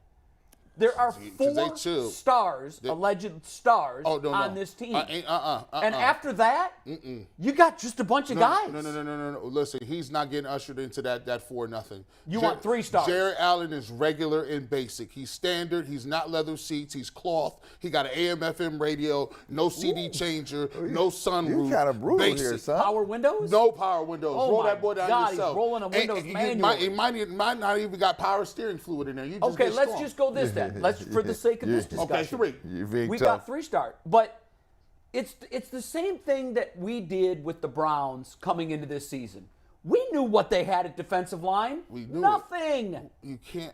And we were fooled by it, and the front office was fooled by it. And then you see the product, and you're like, who's going to stop running backs from getting 12 yards when they should get 1? Let me say, I'm not sure that they were fooled by it. They've been pretty adept about what they're doing. Why didn't they? But they were fooled by it, Brad, because they had chances to fix it, and they didn't. And I'm not saying that because I do radio for the Cavaliers, right? Kobe's been pretty smart about it, right? One of the things that they were hamstrung was going out and trying to acquire somebody because they don't have the assets acquired and they didn't want to pay, right? I understand. So that's why I said go get Cole. But their big move was to release Kevin Love. Yeah, but see, that I think there was more to that story than now. It comes back to bite you because that's hurts. exactly Miami just dusted off right. the ones. But you know, here, or but, the. but I'll tell you this: there's in this league there's two types, right?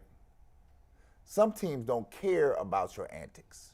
Kim Mulkey at LSU don't care about your antics, right? Can you play? Sure. That's it. I don't take anything else. I'll take the other stuff. Some people don't want to take that, right? And so for whatever happened with Kevin, I don't know. I'm not in there. But I will tell you this. The problems that they had, right, did not just miraculously appear in May, in April. No. That 3 spot That's what I'm saying. We all were fooled. I was never fooled. That 3 spot was a problem. I don't It's been know, a problem. But everybody thought they were going to at least win the first round series. Then you have I was the only one that picked them to lose. There was nobody you could bring from the bench to help you. And that's my point, Brad. That you just made my point. My point is, you of all people know how important the bench is once you hit mid-April. They were rolling guys in there that were just guys. There was I set down some stats, okay? Yeah. 16 playoff teams. In offense, they finished 15th. Yeah. 15th. Rebounding, 15th. Field goal percentage, 11th. For the regular season,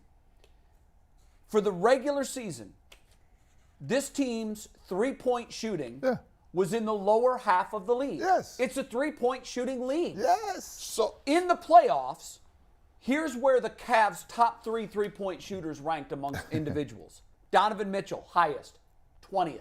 Mm-hmm. Darius Garland, 27th.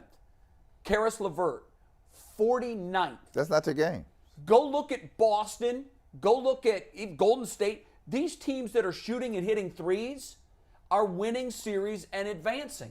Go back and look at that comment. This roster's flawed, Brad. That comment he made. Oh, I'm not saying it isn't, but go ahead. The comment he made Go ahead. shows what I've been talking about from day one. What comment? The we're not making sweeping changes. No sweeping changes. See, there's only a couple teams really trying to win. And when I mean really trying to win, I'm not saying, hey, let's make it to the first round. Hey, let's see if we can get a guy in the first team all defense. No, I'm talking about all in championship caliber. That's why nobody likes LeBron James. That's why GMs have to take 3 years off, because LeBron James puts pressure on you. Ain't no way Kobe Altman with a LeBron James on his squad can say, you know what? We're not going to have any sweeping changes. We're going to come at status quo. You know what these general managers... I was shocked by These that. general managers do this all the time. They know they playing with house money. They think they are. But if you come back with that same roster and you ain't better than the Knicks, you ain't better than the Hawks, you ain't never been better than the Sixers, the Celtics, or none of them top teams, now I'm looking at you like, you bring back that roster with the way we play in the playoffs, not regular season. Because they could come back and get 53 wins next year. But when I'm talking about... I don't even care about the regular season. I don't care about that. Care. But if I'm not being fooled by 51 anymore. If they come back with that same roster, they will get smoked again. Let me in say the playoffs. something. Yes. There's no way you can come back with the same roster. I mean, you were exposed. We were on 7th Avenue on Front Street. I mean, people saw that on ABC, right? And so the country saw that. They laughed at you. So the part of it is this. You may not want to be in the game. The game is the game, right? In any sport, when you have glaring weaknesses, they have to be addressed. You cannot do this. The Browns do this very well. Yep. I don't see nothing. And I told them the same thing. I said the same thing gonna happen to you, right? And I'm not speaking because I'm speaking from the standpoint I've been there. I know what it takes. The playoffs are totally different than the regular season. Now and you can have the greatest success all you want to, right? Doesn't matter. At the end, what happened was there were guys that were unsure of themselves, and they had never been punched in the mouth like that before, and it set them back so far. That's why they needed to make the playoffs last year. That stunted their growth by a full year. But Jay, all season, JB has to take credit for this. Blame for this. All season, he did this, and it irked me from get-go. Every time something happened, he said, they're young. Yeah. If they wouldn't play defense, they're young. Yeah. If shots didn't fall, they're young. Hey, we got to, guys, you got to go through this. That is not how you instill confidence in people. You tell them you're better than this, and we have a standard here. We got a standard and a principle in which you're going to play. And when you keep telling people they're young, it's okay, we'll be back next year. You give them a built-in excuse. You get a built-in excuse, and they don't put effort in. Did you see anybody look like they was disappointed? No, I didn't see it. He's learning too, right? JB ain't be deep in these pro. Let me tell you something. When I was in the league, Jay, Tib was my assistant coach. I remember you said that. He's been around a long time. Yeah. He's seen it. Where's his OGs at? Where's the guys he put on the bench next to him? No. Yeah, well, that's another story. We'll get to that. But I'll tell you this, right? So there's value in having an OG next to you that knows the game, to tell you, to make you to keep it honest for you, right? But I will tell you this as well.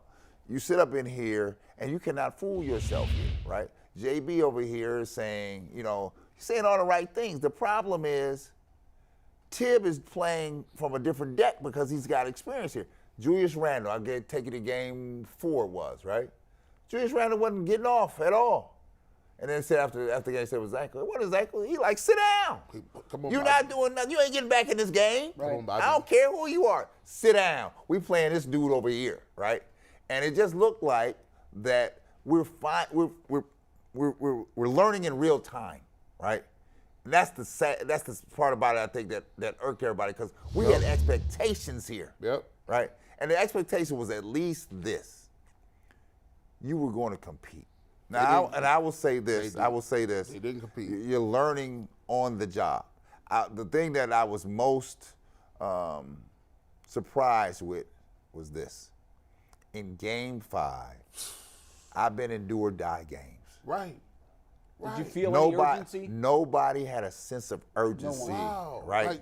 If we going down, and that to me is directly to the coach. Look, if we going down, because you got to have that in you. If you going down, we going down. No, not we. We going down. You going down through these hands right here, right?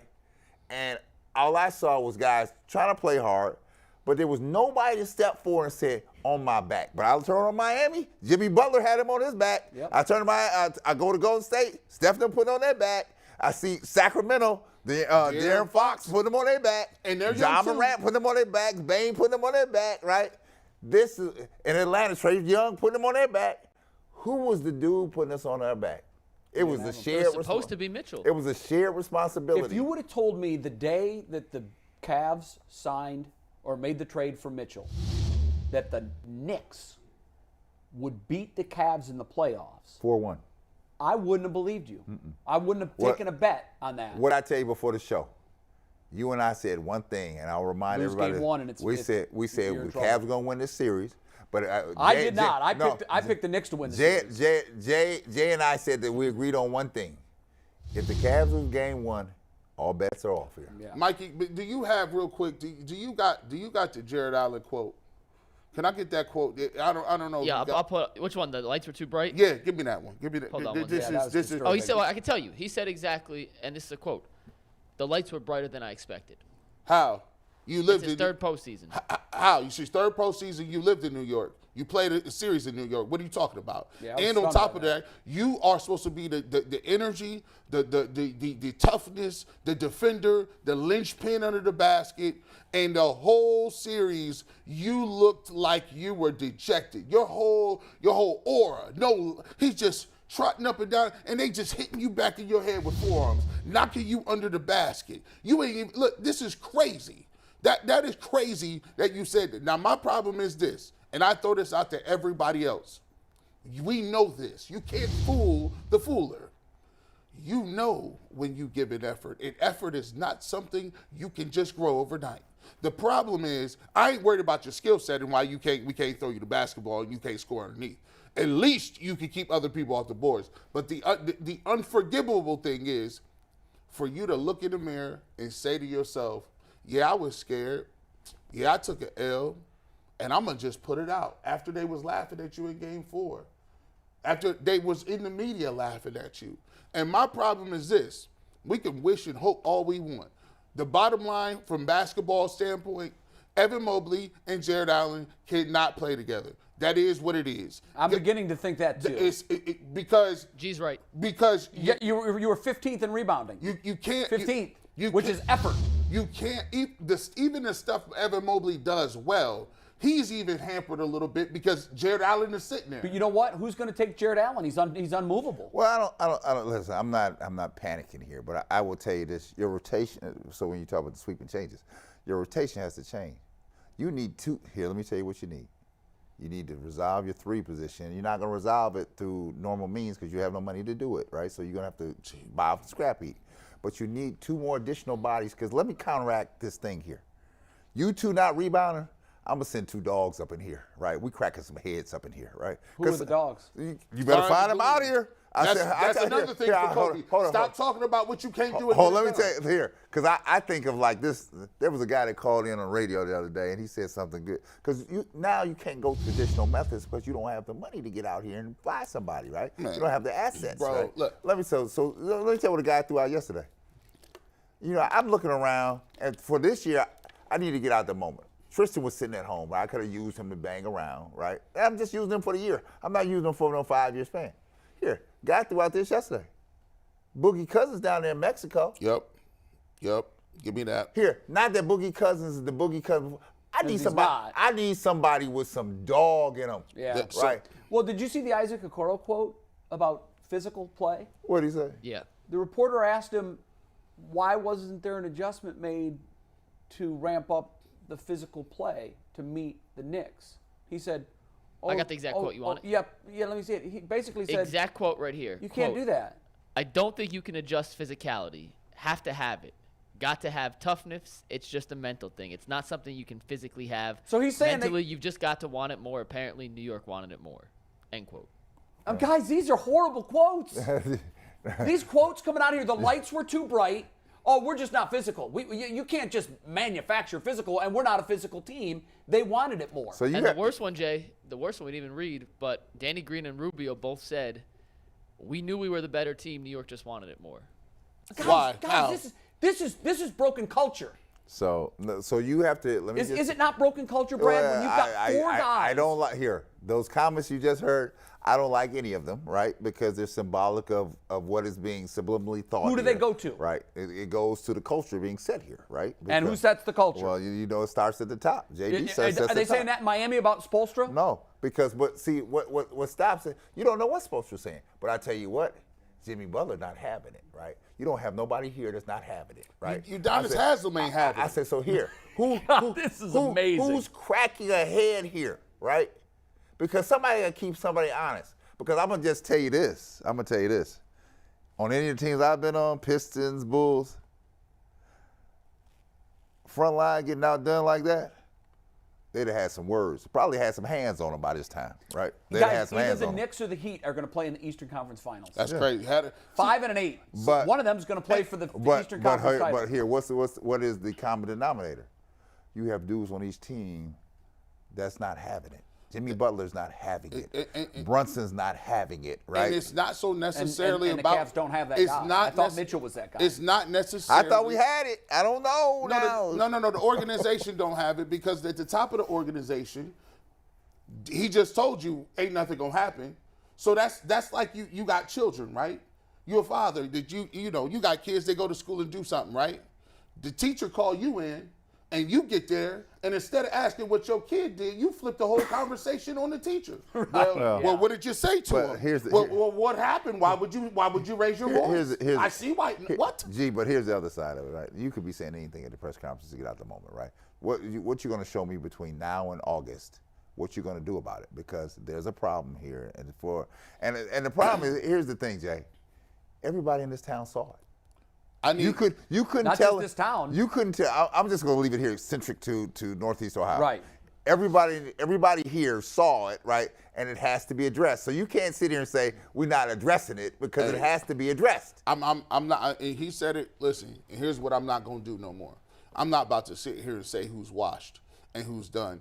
Can Carmelo Anthony give me something more than I got from Jetty Osman? Sure the hell he can. Can Carmelo Anthony give me something better than Ricky Rubio? Sure he can. At the end of the day, we got to stop saying what we don't need in lieu of being comfortable with what we got. Right. And that comfortable nature turns real sour in your mouth when you get smoked by the Knicks. By the way, Bismack Biyombo is available. I take him. DeMarcus Cousins is available. I kick the tires on him. And if you want to find out a way to get Evan Mobley together, I bring in Nikola Vucevic. I like him out of Chicago. He can hit a three. He's a back to the basket guy, and he's rugged. Well, Give me Vucevic. I remind people, and the offseason is about, there's redemption here. You can redeem yourself, right?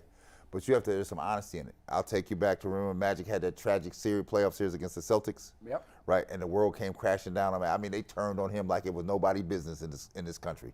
And so he used that entire offseason. Jay knows it, to use that entire offseason to rebuild himself and his game. But there was some honesty there. You have to say, I stunk the joint up. It was me. I didn't hear anybody say that in well, postgame. Well, I heard Donovan Mitchell say it was me. I faltered. Right now, it's just not the talk. You have to believe it was you that didn't do it. I don't feel they got the same. I don't feel like they got the same anything as Magic. The mental fortitude, the heart, the leadership, none of that. So if you don't got none of that, I don't know what's the catalyst for you going out here to make your life hard in the summer by doing stuff. I don't see that type of team. I don't see it. Can I add one thing to this? And it's spot on with what you guys are saying. You look at the Heat, for example, and not the Heat of the anomaly. They do everything differently. They don't care about the regular season. We talk about having bucket getters, all these different types of options to score. Did y'all know Miami had the league's worst offense this year? Yeah, they in terms did. of point per They're game? number one in the playoffs. I'll get to that in terms of points per game Yeah. and the all-inclusive we need this everywhere shooting. They shot the second lowest percentage from three on the fewest attempts in the league this year. But come playoff time, they have a head coach in Spoelstra, and they have a dude, a certified playoff dude. Jimmy Butler in the regular season is what he is. He's going to sit out 25 games. The second that postseason starts, there are maybe 2-3 players in the league you'd want on your team in a Game 7 over Jimmy Butler. So his performances this series have been incredible, and that's the difference in a team like Miami and what we saw in Cleveland. Mike, you're missing a couple things. It's not just Jimmy Butler, right? Kyle Lowry's not having it. He's not. Well, I just was giving you the top example. example. I'm giving you the components of what's inside the group. Yeah. It's not just one person. You have a multitude of people that are not having it. And they're the ones that keep the pressure on the other ones, because when you're not delivering, you think I was joking, I was lying. Chicago, we would put some hands on somebody. It wouldn't have to been JB to tell me that you wasn't doing your job here. Somebody would have fought you. I'm about to fight you right now, right? Because I got to hold you accountable here. You get here. Let me just say, the worst look they had in the entire playoff, we getting run up under the basket. Mitchell Robinson is making jokes on you in the press conference. Mitchell Robinson, decent dude. I mean, he's not an earth mover around here. There's got to be more pride, and I just Now you can run. see it. If you're getting run in the ground by Embiid, that's a different story. Mitchell Robinson, right? So there's some honesty here, right? But there's some gaping holes here. There was nobody JB could turn to on the sideline that could help. Mm-hmm. Who's your OG? Nobody. So all the dudes you playing down in the G League and down here, none of them helping you at all. But Carmelo's sitting at home. Hey, I tell you what, look, man, I've said it. I'm on record with saying it, and the only way you get people together is you just let them know how you feel. If the Cavs think that they're gonna just come back and Kobe Altman, you do a press conference and you gonna say we're not making sweeping changes, I'm not paying attention to y'all like that, bro. Now you got to. I'm not interested. I don't want to. Don't tell me. Guys, I not doing tell it. you by Game 5, City of Cleveland had already checked out. Yeah. Playoff tickets on the resale market were going $26. You could have got in for 26. Nothing. We had live reporters at the Tower City. Yeah. Tower City has pregame. I was embarrassed for Cleveland. It's the first time since I've been home where I could actually say, "Oh my God, I'm embarrassed of my city." They were giving away free tickets at the Tower City pep rally at 5 o'clock, just a couple hours before the game. There were like 30 people down there, and they were holding watch parties, so you could. It was, everybody could come down and stay down there for the game. even later in our newscast and for the 6 o'clock show, we took a live shot there. There was hardly anybody there. Well, And I had said, I told some folks in our newsroom, we talked about it on the air. I said, Cavs aren't winning tonight. It's over. It's ending tonight. Well, people here are. The city gave up on them too. You know why? We saw what it was. Jay, it was fool's gold in the regular season. People here have seen the glory, right? They know. I've seen it. They have now, and they know what it looks like, and it doesn't look like that. I know. It's the same reason why the people flood out of Brown Stadium when the Browns are struggling and they're like, well, we got Watson under him. They're like, no, I know. This not working. And by the way, you know that question that we jokingly asked, would you want LeBron back? And there were a lot of people with all kinds of bravado saying, oh, hell no, we don't need him now. We got Donovan Mitchell. Yeah, we need him. I'll take him. Listen, I'll take a 39-year-old LeBron James here next year. Because you know why? He's going to hold everybody in that locker room accountable every single night. We don't have a guy that does that right now. And that is why, listen, and I'm going to just, to me, I'm switching it up. Certain things in your life change who you are. I'm not, the people out there that have snide remarks for LeBron and what he do, I'm no longer listening and entertaining any of those conversations. My block button is ready. The block, follow button, all that is ready. I'm not going to do it because I understand how hard it is when the championship and just what, not only him, but J.R. Smith, all the Tristan Thompson slander got to quit too. I don't care who he dates. Stop it. He's not, listen, Tristan Thompson versus Jared Allen, you know who I'm taking. Anderson Varejao, that whole squad is now put in bubble wrap. Don't sit on it. It's like your grandmother's furniture in that little room with the white carpet with the bubble wrap all on the couches. We not about to go there. Leave that alone. They in bubble wrap. I'm going to say this, right, because I've talked to Kobe a number of times, right, and I feel like he's a guy that keeps it honest. So I don't care what you say at that podium, right? There are things that have to be done here, and I think he recognizes that. Now the question is, there's some things that have to be addressed here because some of the things that you saw transpire in this 5-game series have to be answered because the problem, Jay, is the other teams in the league saw how you got walked down. Mm-hmm. They're going to use the same methodology against you. So you have to counteract that narrative, right? And it's the same reason why, as the Bulls were struggling, they went and got a nemesis to help them. They went and found Dennis Rodman. Sure. Right. Because they had to be honest with themselves. This thing ain't going to work like this without a person like that. Right. Right. So you have to get out of what you thought it was about and say, will I do what's necessary to make us better? I think the disappointing thing, Brad, is Cavs fans thought that we were finally living in the world of NBA relevance. Yeah. Yes. We thought that, we were. Mm-hmm. And here's the worst part about it. Because of the years that LeBron gave the Cavs, right, we know what being relevant feels like. Right. We also, because of the LeBron-less years, know what irrelevance feels like.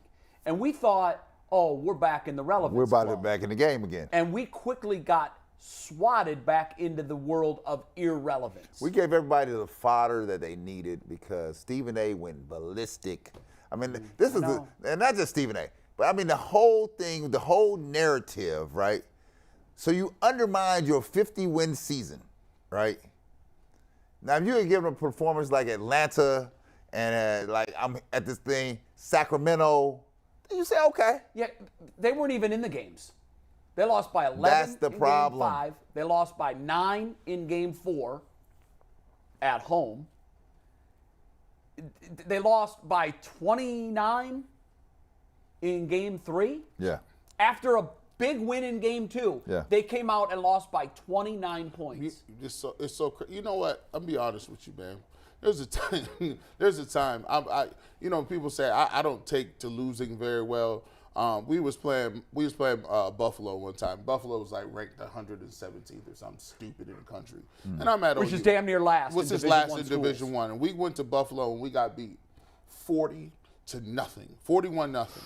And I was a freshman, and I came back, and we got back to the stadium. We watched the film. Who got fired? And they had us running extra laps because we didn't have our socks at the right length.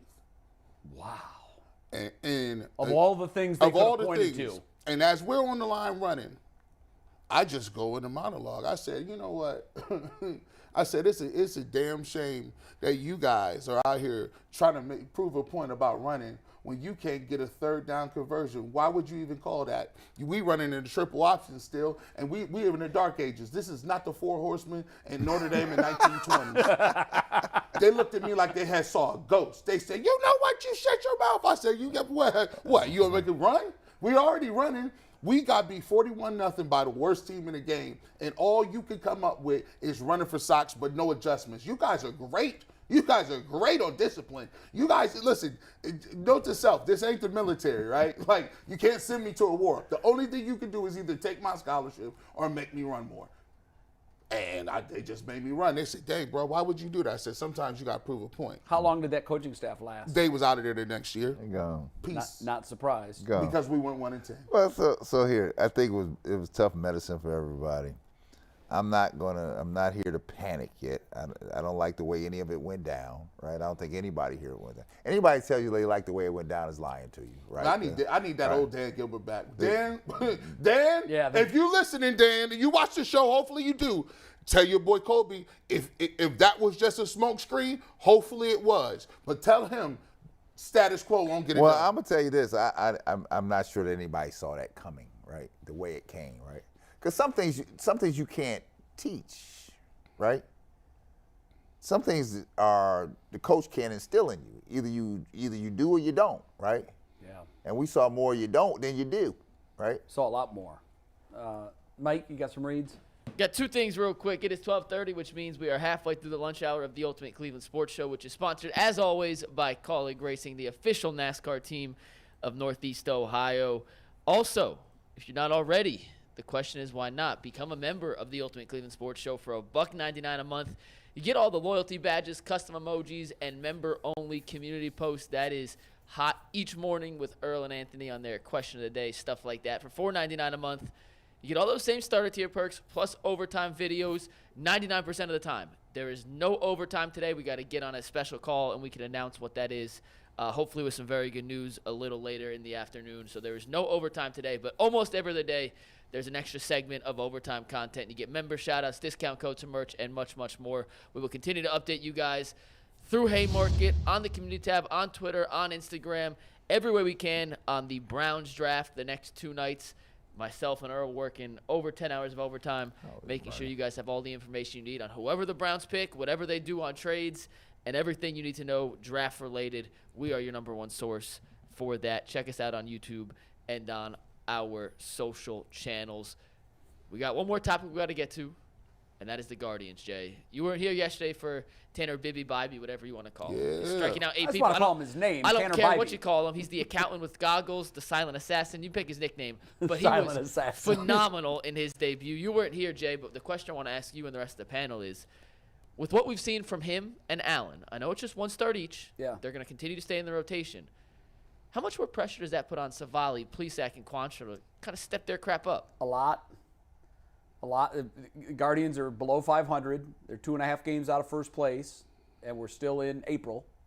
That's not good.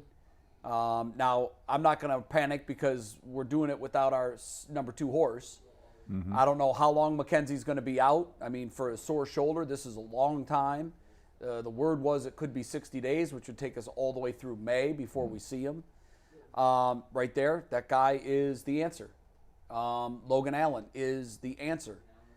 I was watching his debut. I got a little nervous in the 6th inning when he gave up 3 hits, and I said, don't let this kid go through the order a 3rd time because they don't know what he looks like until now. I mean, they had some advanced minor league scouting that they knew that he's got a really good curveball and he can pinpoint his pitches pretty well.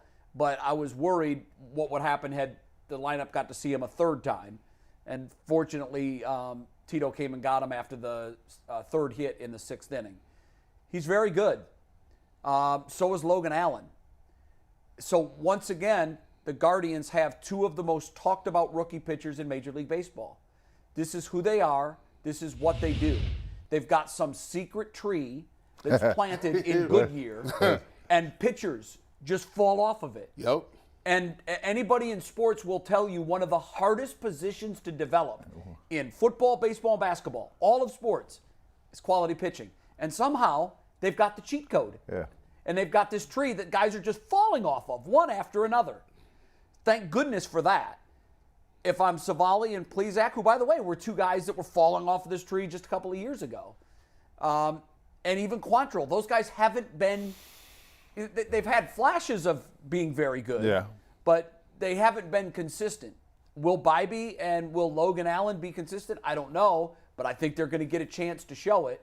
And if I'm one of those three guys, and this is a good thing, if I'm one of those three guys and I know I'm fighting for my spot in the rotation, I'm stepping up my game. Listen, I've been calling for him from day one. They say, G. Bush, calm down. You're not going to get no pictures early. They really like to take their time. They don't want to bring them out too early, and they need to ramp them up. I'm like, man, listen. Well, McKenzie is out, right? You losing guys left and right. And you're not getting the run support that you thought you potentially could get. Oh, that's been terrible. It's horrible. You're not even getting, so what do you need to do? If you're not getting runs, you got to keep other people from scoring. And so when I see Bibee down in AA, AAA, I'm watching this stuff. I'm like, man, this dude got heat. He don't even look like he's throwing that hard, but it is. And the movement on his curveball is crazy. He got 4 pitches. And so my problem always with the Guardians was, yeah, I know you telling me you got restraints on the purse strings. You can't go out and retain people or go out and get big name guys. But your farm system is always jumping. So if we're not gonna get them from here, it's a couple of ways you can get them. Through trades, you can use your young guys. Well, if you're not gonna get trades and you're not gonna spend money to keep big name guys, let me see some of the young dudes. And to their credit, they got Logan up there. They got Bibee up there, and now I'm looking to see Gavin Williams. I'm looking to see him too. I am too. They just moved him up to, I believe, AAA. Yep, he'll be up soon. So, hey, I like it. I'm watching all Bibees. I'm into him. I like his glasses. I've never seen a white dude with the Malcolm X joints. He had the Malcolm X joints, the Malcolm Littles he had. I said, oh, I like him. Looking like my man. Look. This dude look like a creative player on MLB The Show. He looks like an accountant. Yeah, he does. Listen, he looked like my man from Major League when Charlie Sheen put on glasses. Look how he looking. He like, yeah, you don't even know what I'm throwing. That dude throws 99. I don't care what you say. The rec specs make you look 15,000 times more intimidating on the mound. And I know it's corny, but I'm with you. He ain't even got the long joints. I had heard so much about him when I was in Goodyear. I wanted to take a chance to watch him throw on the side and see what he had. And when I first saw him, I'd read so much about him. I heard that he was smaller, but when I was kind of taken aback at how small he looks in real life. Okay. He doesn't look intimidating. He's not this big guy. He's not CC Sabathia or one of these big, imposing pitchers. But when I watched him throw it in his bullpen session, I was like, this guy's got everything. He's got a great curveball. He changes speeds very well. He's got an electric fastball. He's got all of the stuff that you want to see in a young pitcher. And again, I give so much credit to this Guardians organization. How many days before he pitch again? I'm not sure what they're going to do with the rotation in Boston. I haven't seen. He's not scheduled to pitch. He's not scheduled now. I don't know what they're going to do moving forward. I think it was a spot start, and we'll see where we go from there. But I think Civale is on a short leash. I think Plesac is on a short leash. I think probably, I don't know. I mean, this is just me, what I would be thinking. If you've got guys that are, putting up a lot of zeros, I want the league to prove to me that they're not that dude. And that can very well happen. Guys come up in their debuts, and they oftentimes look spectacular for a lot of reasons. Number one, they have 10 times the adrenaline coursing through their body than they've ever had at any point in their life. Always. That plays a big factor. It can either make you a lot better or it can make you a lot worse. So far, these guys haven't blinked at the stage. I want to see more of this. Is this who they are? It happens all the time. Guys come up and they win 8 of their first 9. That could be one of these 2 guys. That could save the season. Not that the season's in peril, but I looked at the AL Central standings, and again, the AL Central is a joke. White Sox is trash. The White Sox are in third place, and I think they're like. The White Sox are in third place. They're 8 and 18. 8 and 18. Crazy. I mean, this is a. 7 and They're in 18, fourth sorry. place. They're in fourth place.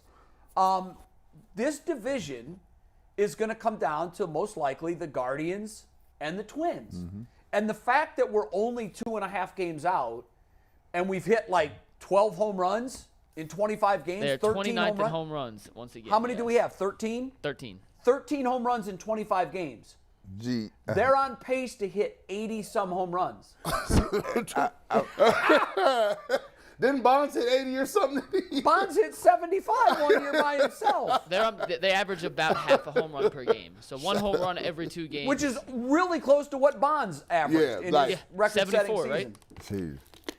I've never Crazy. seen a team this power shortage. It's anemic, man. And like if you can't, it's hard to string together single after single after single. The statistics just say wears you down. It's improbable. You need to get 3 or 4 hits in a row to get 1 or 2 runs. That is not efficient, and it really hurts. It really hurts when you've been dominating and you up That's not 4-0. You up 4-0. You get to the 7th inning, and all of a sudden somebody give up a 3-run home run. Down 4-3. You'll be sick to your stomach because you done won. You made the plays in the outfield. You made the routine plays. You got off the field. Your pitcher's been breezing. He may have gave you 6.5 strong innings, a quality start, and you give up 1 3-run homer, and you're like, oh, wow, we're in trouble. And here's the worst part about that. You can't rely on that. You don't have that in your arsenal. Right. At all. You just don't have it. And I don't know if the bats are gonna warm up as the season gets long. They should. But my goodness, if you would have told me that the Guardians would only have 12 home runs through their first 13, That's sad. through their first 25 games, That's sad. I would have said, oh, they're probably 7 games under 500. Well, not in this division. So yeah, they're hanging around. But they got to start hitting home runs Switching soon. course. Bobby reminds me of Who? Greg Maddux, the look. Remember when Greg Maddux had his Yeah, glasses that on? kind of like unassuming, scholarly look. Yeah. Well, if he turns out to be Greg Maddux number 2, I'll take it. Man, I'll take it. They're very excited about him, and they should be. I don't play fantasy baseball. I got way too much going on in my life to mess with that, but I do every once in a while read up about it. And I guess Allen and Bibee were the 2 most scurried after players this past week based on their performances. Okay. Everybody wants to get them on their teams Yeah, now. right. And I can see why. They've got to. I hope that it's not fool's gold. I hope that they can pull this off more often than not. And it seems like the stuff is there for both of these guys to be Okay. able to do that. Do we want to do the top 5? We're going to do top 5 I real like quick. your top 5 Yeah, list. We're going by to do the the top way. 5 I like real quick. that. I have to find the email I sent Anthony, though, that has my explanations on here because It's the top 5 wonky words analysts use to describe draft prospects. Got it. Yep. And to prove these are real, I'm going to tell you who uses these words, where they originated from, and someone they've used. Maybe we can guess who used them. Okay, fine. I won't tell you who uses them. All right. Or this is who created them, Okay. at least according to Google. Oh, wow. They're giving them credit And I'll for give you a creating player things. who has been labeled this. So these Okay. are all real. These are not me just No, I completely know. making these up. These are wills, when you listen to the draft. They which love we will labels. Do later. They love They labeled labels. weird. They all have their own special vocabulary. So these are my 5 favorites. And this is the ultimate 5 for Thursday, April 28th. Thursday? Friday. Man, I today's miss Thursday. Anthony, I man. My am whole life goes out of whack. Anthony, right. you're more important than you thought. So number 5, a one-pop daddy. Larry Allen was used as a describe here, and what he means by this, and I'm going to let you guess who said it, is once they get your hands on you, it's a wrap. Yeah. Was that Mel Kiper? It is not Mel Kiper. No, it's Booger McFarland. Close. No, Booger no, uses it's it the now. guy. This is who originated it. Oh, this is who originated. Is there a specific network? He's on NFL Network. Oh, NFL Network. Daniel Jeremiah? Correct. Yeah, he's Daniel good. Jeremiah. He's good. He used to work at ESPN. I worked with him at ESPN for a little while, and I just remember thinking the first time I worked with him, this guy's going to be a star. Yeah, he's really good. One pop daddy. One pop daddy. All right, get your very hands good. on you as an offensive defensive lineman. It's a wrap. over. All right, next, number 4. That's funny. How about a glass eater? A dude who just plays with a mean, nasty streak. You eat cereal, Quentin Nelson, he eats glass for breakfast. Nah, man. That is what's the guy with the finger? Brian No, it's Baldinger. Not Baldy. No? Another NFL Network guy. It is former NFL GM. Network? Actually, that was the glass eater was coined by, I think Clark Kellogg was using that in basketball. Is Glass it the dude that used to be with the Jets and the Patriots? It's Mike Mayock. No. Mike Mayock. That's a Mike Mayock term. Yes. All right. I forgot Mike Mayock was with the Raiders for a little Yeah, he did. He left the NFL Very Network. unsuccessful stint. with Very the Oakland Raiders. unsuccessful. terrible stint. Yeah. It's a lot number- easier than they make it seem. Or Number harder. 3, I love when draft experts, analysts, whatever you want to call them, describe a guy, an interior lineman, as just full of sand. Like, good luck trying to move a 320-pound bag of sand in the trenches. Jordan Davis, the Eagles' first-round pick last year, was described as a bag of sand by which ESPN draft Is that Louis analyst? Riddick? Not Louis Riddick. It's the only one you guys haven't mentioned yet.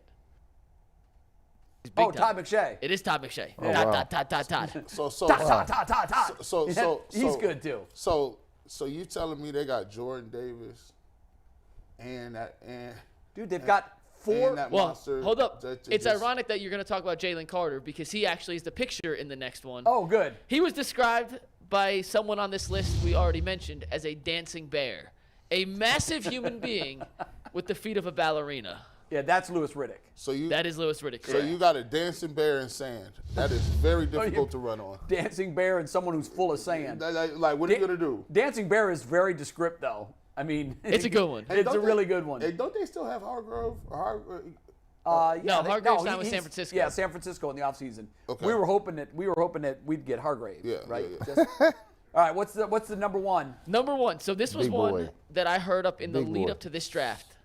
I had not heard it before, but I went back and I got 2 guys on record. You're not going to guess who it is. It's a name that I wasn't familiar with, but he's the Ringer's top NFL draft expert, Dan Shanka. You ready for this? I wouldn't have known that. Take it, Steve. A rolling ball of butcher knives. He used this to describe big physical defenders or big physical backs who defenders are scared to tackle with the quote, "Would you want to step in front of a rolling ball full of butcher knives?" Well, that's what it's like trying to tackle Leonard Fournette and Derrick Henry. That's a pretty good one. That very sounds descriptive. That sounds like a medieval torture device. It does. But all you need to do is put some crude oil or some dung on there because it's lightable. Then you light it and then you roll it down the hill of that Castle Drawbridge. A burning ball. A burning ball butcher, butcher knives. That's devastating. That is a good one. I like that very Some much. honorable mentions that didn't make the list. This one I don't like, but I hate when they call dudes tweeners. Yeah, like, but they use that a lot. They use it a lot. I understand the premise and reason for it. I'm not a big fan. I do like the wiggle and could get Yeah. out of a fight in a phone booth. I always right, like that. And then this is the yin and yang. Either someone's got peg legs or they got dumpies, which is, someone who skips leg day, What? someone who doesn't skip leg day. You got it. Also, Mike Mayock-isms. All those are Mike's? The dumpies, thin legs, Nice. peg legs, excuse me. Both Yeah. Mike Mayock-isms. Mike's So, great as an analyst, Y'all, he's really good. but he was horrible in practicing what he's Yeah, preaching. very, very, very he was bad. so good that I used to go back and forth from the NFL Network's coverage Yeah. to the ESPN coverage. you wanted to I see him. wanted to see because they would have different things to say about him. So What's crazy is Mel has been doing this for 40-some years. And his mind, if you asked him, It's sharp. give me the top 10 prospects from the 82 draft, he'll rattle them all off, and he'll tell you they're 40 times. This guy's like an encyclopedia. Yeah, sharp. He was that's- sharp yesterday. if that's Yep. all you do, that's all he cares about. Yeah. He is all about the draft. That's all he cares about. He is like, yesterday was his Christmas, and for the next 364 days, he will He immerse care about, himself he care in college about 2 football things: players the draft for and his next hair. year. Yes. Yeah. I will say this. It is a necessary. It's a necessary process. You said you was talking to Todd McShay, and he said, "I hate this," but as a consumer, The day after mock draft. I love it as a consumer because that's- what it does, it gives you context. Like these guys provide context to what you're seeing because a lot of people don't ever really watch guys up front. They don't watch linebackers. They don't really watch offensive linemen. They watch the ball. The quarterback throws the ball, yeah. and Wide somebody receivers, catches. sometimes cornerback. Yeah, sometimes. But other than that, they don't watch any of the other positions. So when he comes out with his mock draft the next year, now you're like, oh, well, let me watch this guy during the season. Now I can say he's going to be good or he's got prospects because at the end of the day, They're just providing you context with how good. That's how video games they put it in. Madden ratings are huge. Yep. College football ratings are huge, and these guys they really help pick how. Because think about it like this: they tell you that they're fast. You don't know how fast they are till they go to the combine. That's true. 'Cause you don't get none of that information. So how would you equate how to make a guy fast on a video game? You don't know. You're right. They just take their word for it. And guess what? To be honest, they're kind of close. Because they, like some of them, like they'll say he's really fast, and then he'll go to the combine and not really run fast, and they'll say, okay, well now we got to go back and look at the discrepancies. We'll figure out what's going on. Right. And he'll run. Hopefully he runs faster than his pro day. Yeah. Do you guys feel that Jackson Smith? What is Jackson Smith and Jigba? I think he was one of the biggest anomalies. Do you think he's going to do what Olave and Garrett and McLaurin are doing now? I don't. I do. It scared me that he didn't have anything at all to talk about in his most recent college season. I know he was injured, but I was very concerned about his lack of production when he did play. How much carryover was there of the injury? He decided not to run it at the combine, right? Yeah, Did he run in his pro day? He ran his pro day, but what he did didn't he run the run? combine. What did he run? He didn't tear it up, did he? It was exactly. I think it was Okay. like high 4.4s, low 4.5s. Yeah, it wasn't like it was eye popping. Yeah. I don't know. That's just such a high bar when you look at the success that the OSU receivers have had. Now, yesterday during the draft coverage, they said Brian Hartline likes these guys, likes Smith and Jigba Better than all of them. over all of them. Well, Garrett Wilson was asked who was the best one on the team last year, and he said Jackson Smith and Jigba. Let me tell Yeah. you something. And Jigba is no joke. No, he had a great season 2 years ago. He went to a great spot too. He ain't no joke. I think he did too. He Who ain't no did he joke. drafted by? Here's Seattle. another thing too. Seattle took him, and the reason I'd be concerned, like he's going to be measured against those guys. Those guys are legitimate stars now in the NFL. Yeah. So I mean, if he comes in and he puts down anything less than a legitimate star type season, he's going to be looked at as a bust. And that's a lot of pressure. I don't worry about that about Njigba. Njigba is a talent. He's a talent, and I know he sat out all of last year. Not all of it. He played it when he played. He played in 2 games, and he just wasn't Well, noticeable. listen, if you ever had your hamstring pulled, like you can't go. You just can't. And then the thing about the hamstring is, if you don't let it settle down, I know. it'll keep coming at you, Yeah. right? It'll keep coming at you. And it's your motor. Without it, you're done. You're done, right? So let's just and also let's hope that's a one-off. Let's hope he's not injured right in the NFL. Well, I mean, like that he was was in Columbus. freakish shit from Notre Dame. They got him, took him down. I like him though. I mean, I'm a little concerned that the bar is so high for him. I'm going back to this. What are we going to do today? I know. Hey, we need. Listen, I don't know. In my heart of hearts, I just keep telling myself, they need. I just feel like they need one more playmaker. Just give me one more. Godwin, I can't really. He been injured a lot. Do you want them to go linebacker or wide receiver with their first pick? Wide receiver. Listen, I'm all in. Look, y'all Who's going to play linebacker? Y'all tell me all the time. Look, hey, you can listen. If you playing in the NFL, you can win with a average bend but don't break defense. If I get to, but if you can't score no points, yeah, you need wide receiver. If I get to the second round, I go for wide receiver. But I need a Who's linebacker. going to play linebacker though? That's what I need a linebacker. And you know what I don't want to happen linebacker. next year? I don't want us to be sitting here next December saying, we knew we were weak at linebacker. What did we expect? I think we did that all year. I know. I don't want to do that again. I would draft linebackers in C1-6 in the 5th, 6th round, 7th round, but I would go out and I would sign another. But you know what you're getting there. You're getting a used car with 80,000 miles. I gotta give me a veteran. 100,000. Yeah, I gotta get. Yeah, I mean 5th and 6th and 7th round picks. That ain't go. But here's the thing, I believe they still need to go out and there's free agent linebackers are still out there. I think you still need to kick the tires on them. The free agency period isn't done just because the draft is over, right? Right. You need to go out and signify and grab one of those dudes. And if you could do that, I feel much better about my team because guess what? The Baltimore Ravens just got better. They got better. They got better. They got a lot better. They got a lot better. And by the way, last year they went out and got a linebacker via trade from the Bears that made their defense what their defense used to be. Yeah. Because they understand, well, what were we when we were all-time great? Well, we had a difference maker at linebacker. They went out and got Smith, and now they have that difference maker at linebacker, and all of a sudden their defense looked pretty damn good. Are we doing a race report? We got a race report and then 2 viewer questions to end it. So for the last time before I toss it to Earl for the race report, a reminder that Colleague Racing is the official sponsor of the lunchtime hour of the Ultimate Cleveland Sports Show and is also the official NASCAR team of Northeast Ohio. Earl, where are they at this weekend?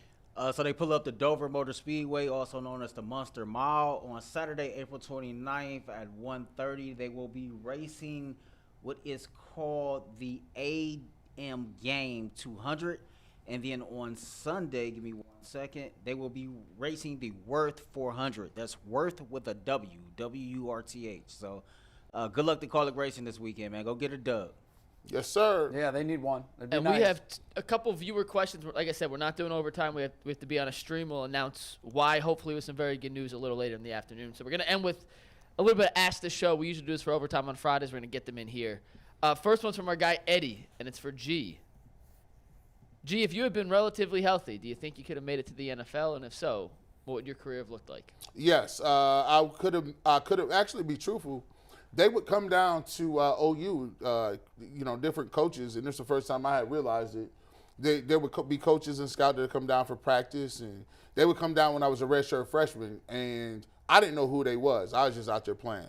But there used to be a lot of teams come by, and my defensive line coach is Eric Washington, who is he was the defensive coordinator for the Bears. He's also been a defensive coordinator for the Panthers. And so he would always say, yeah, all you need is 2 more years.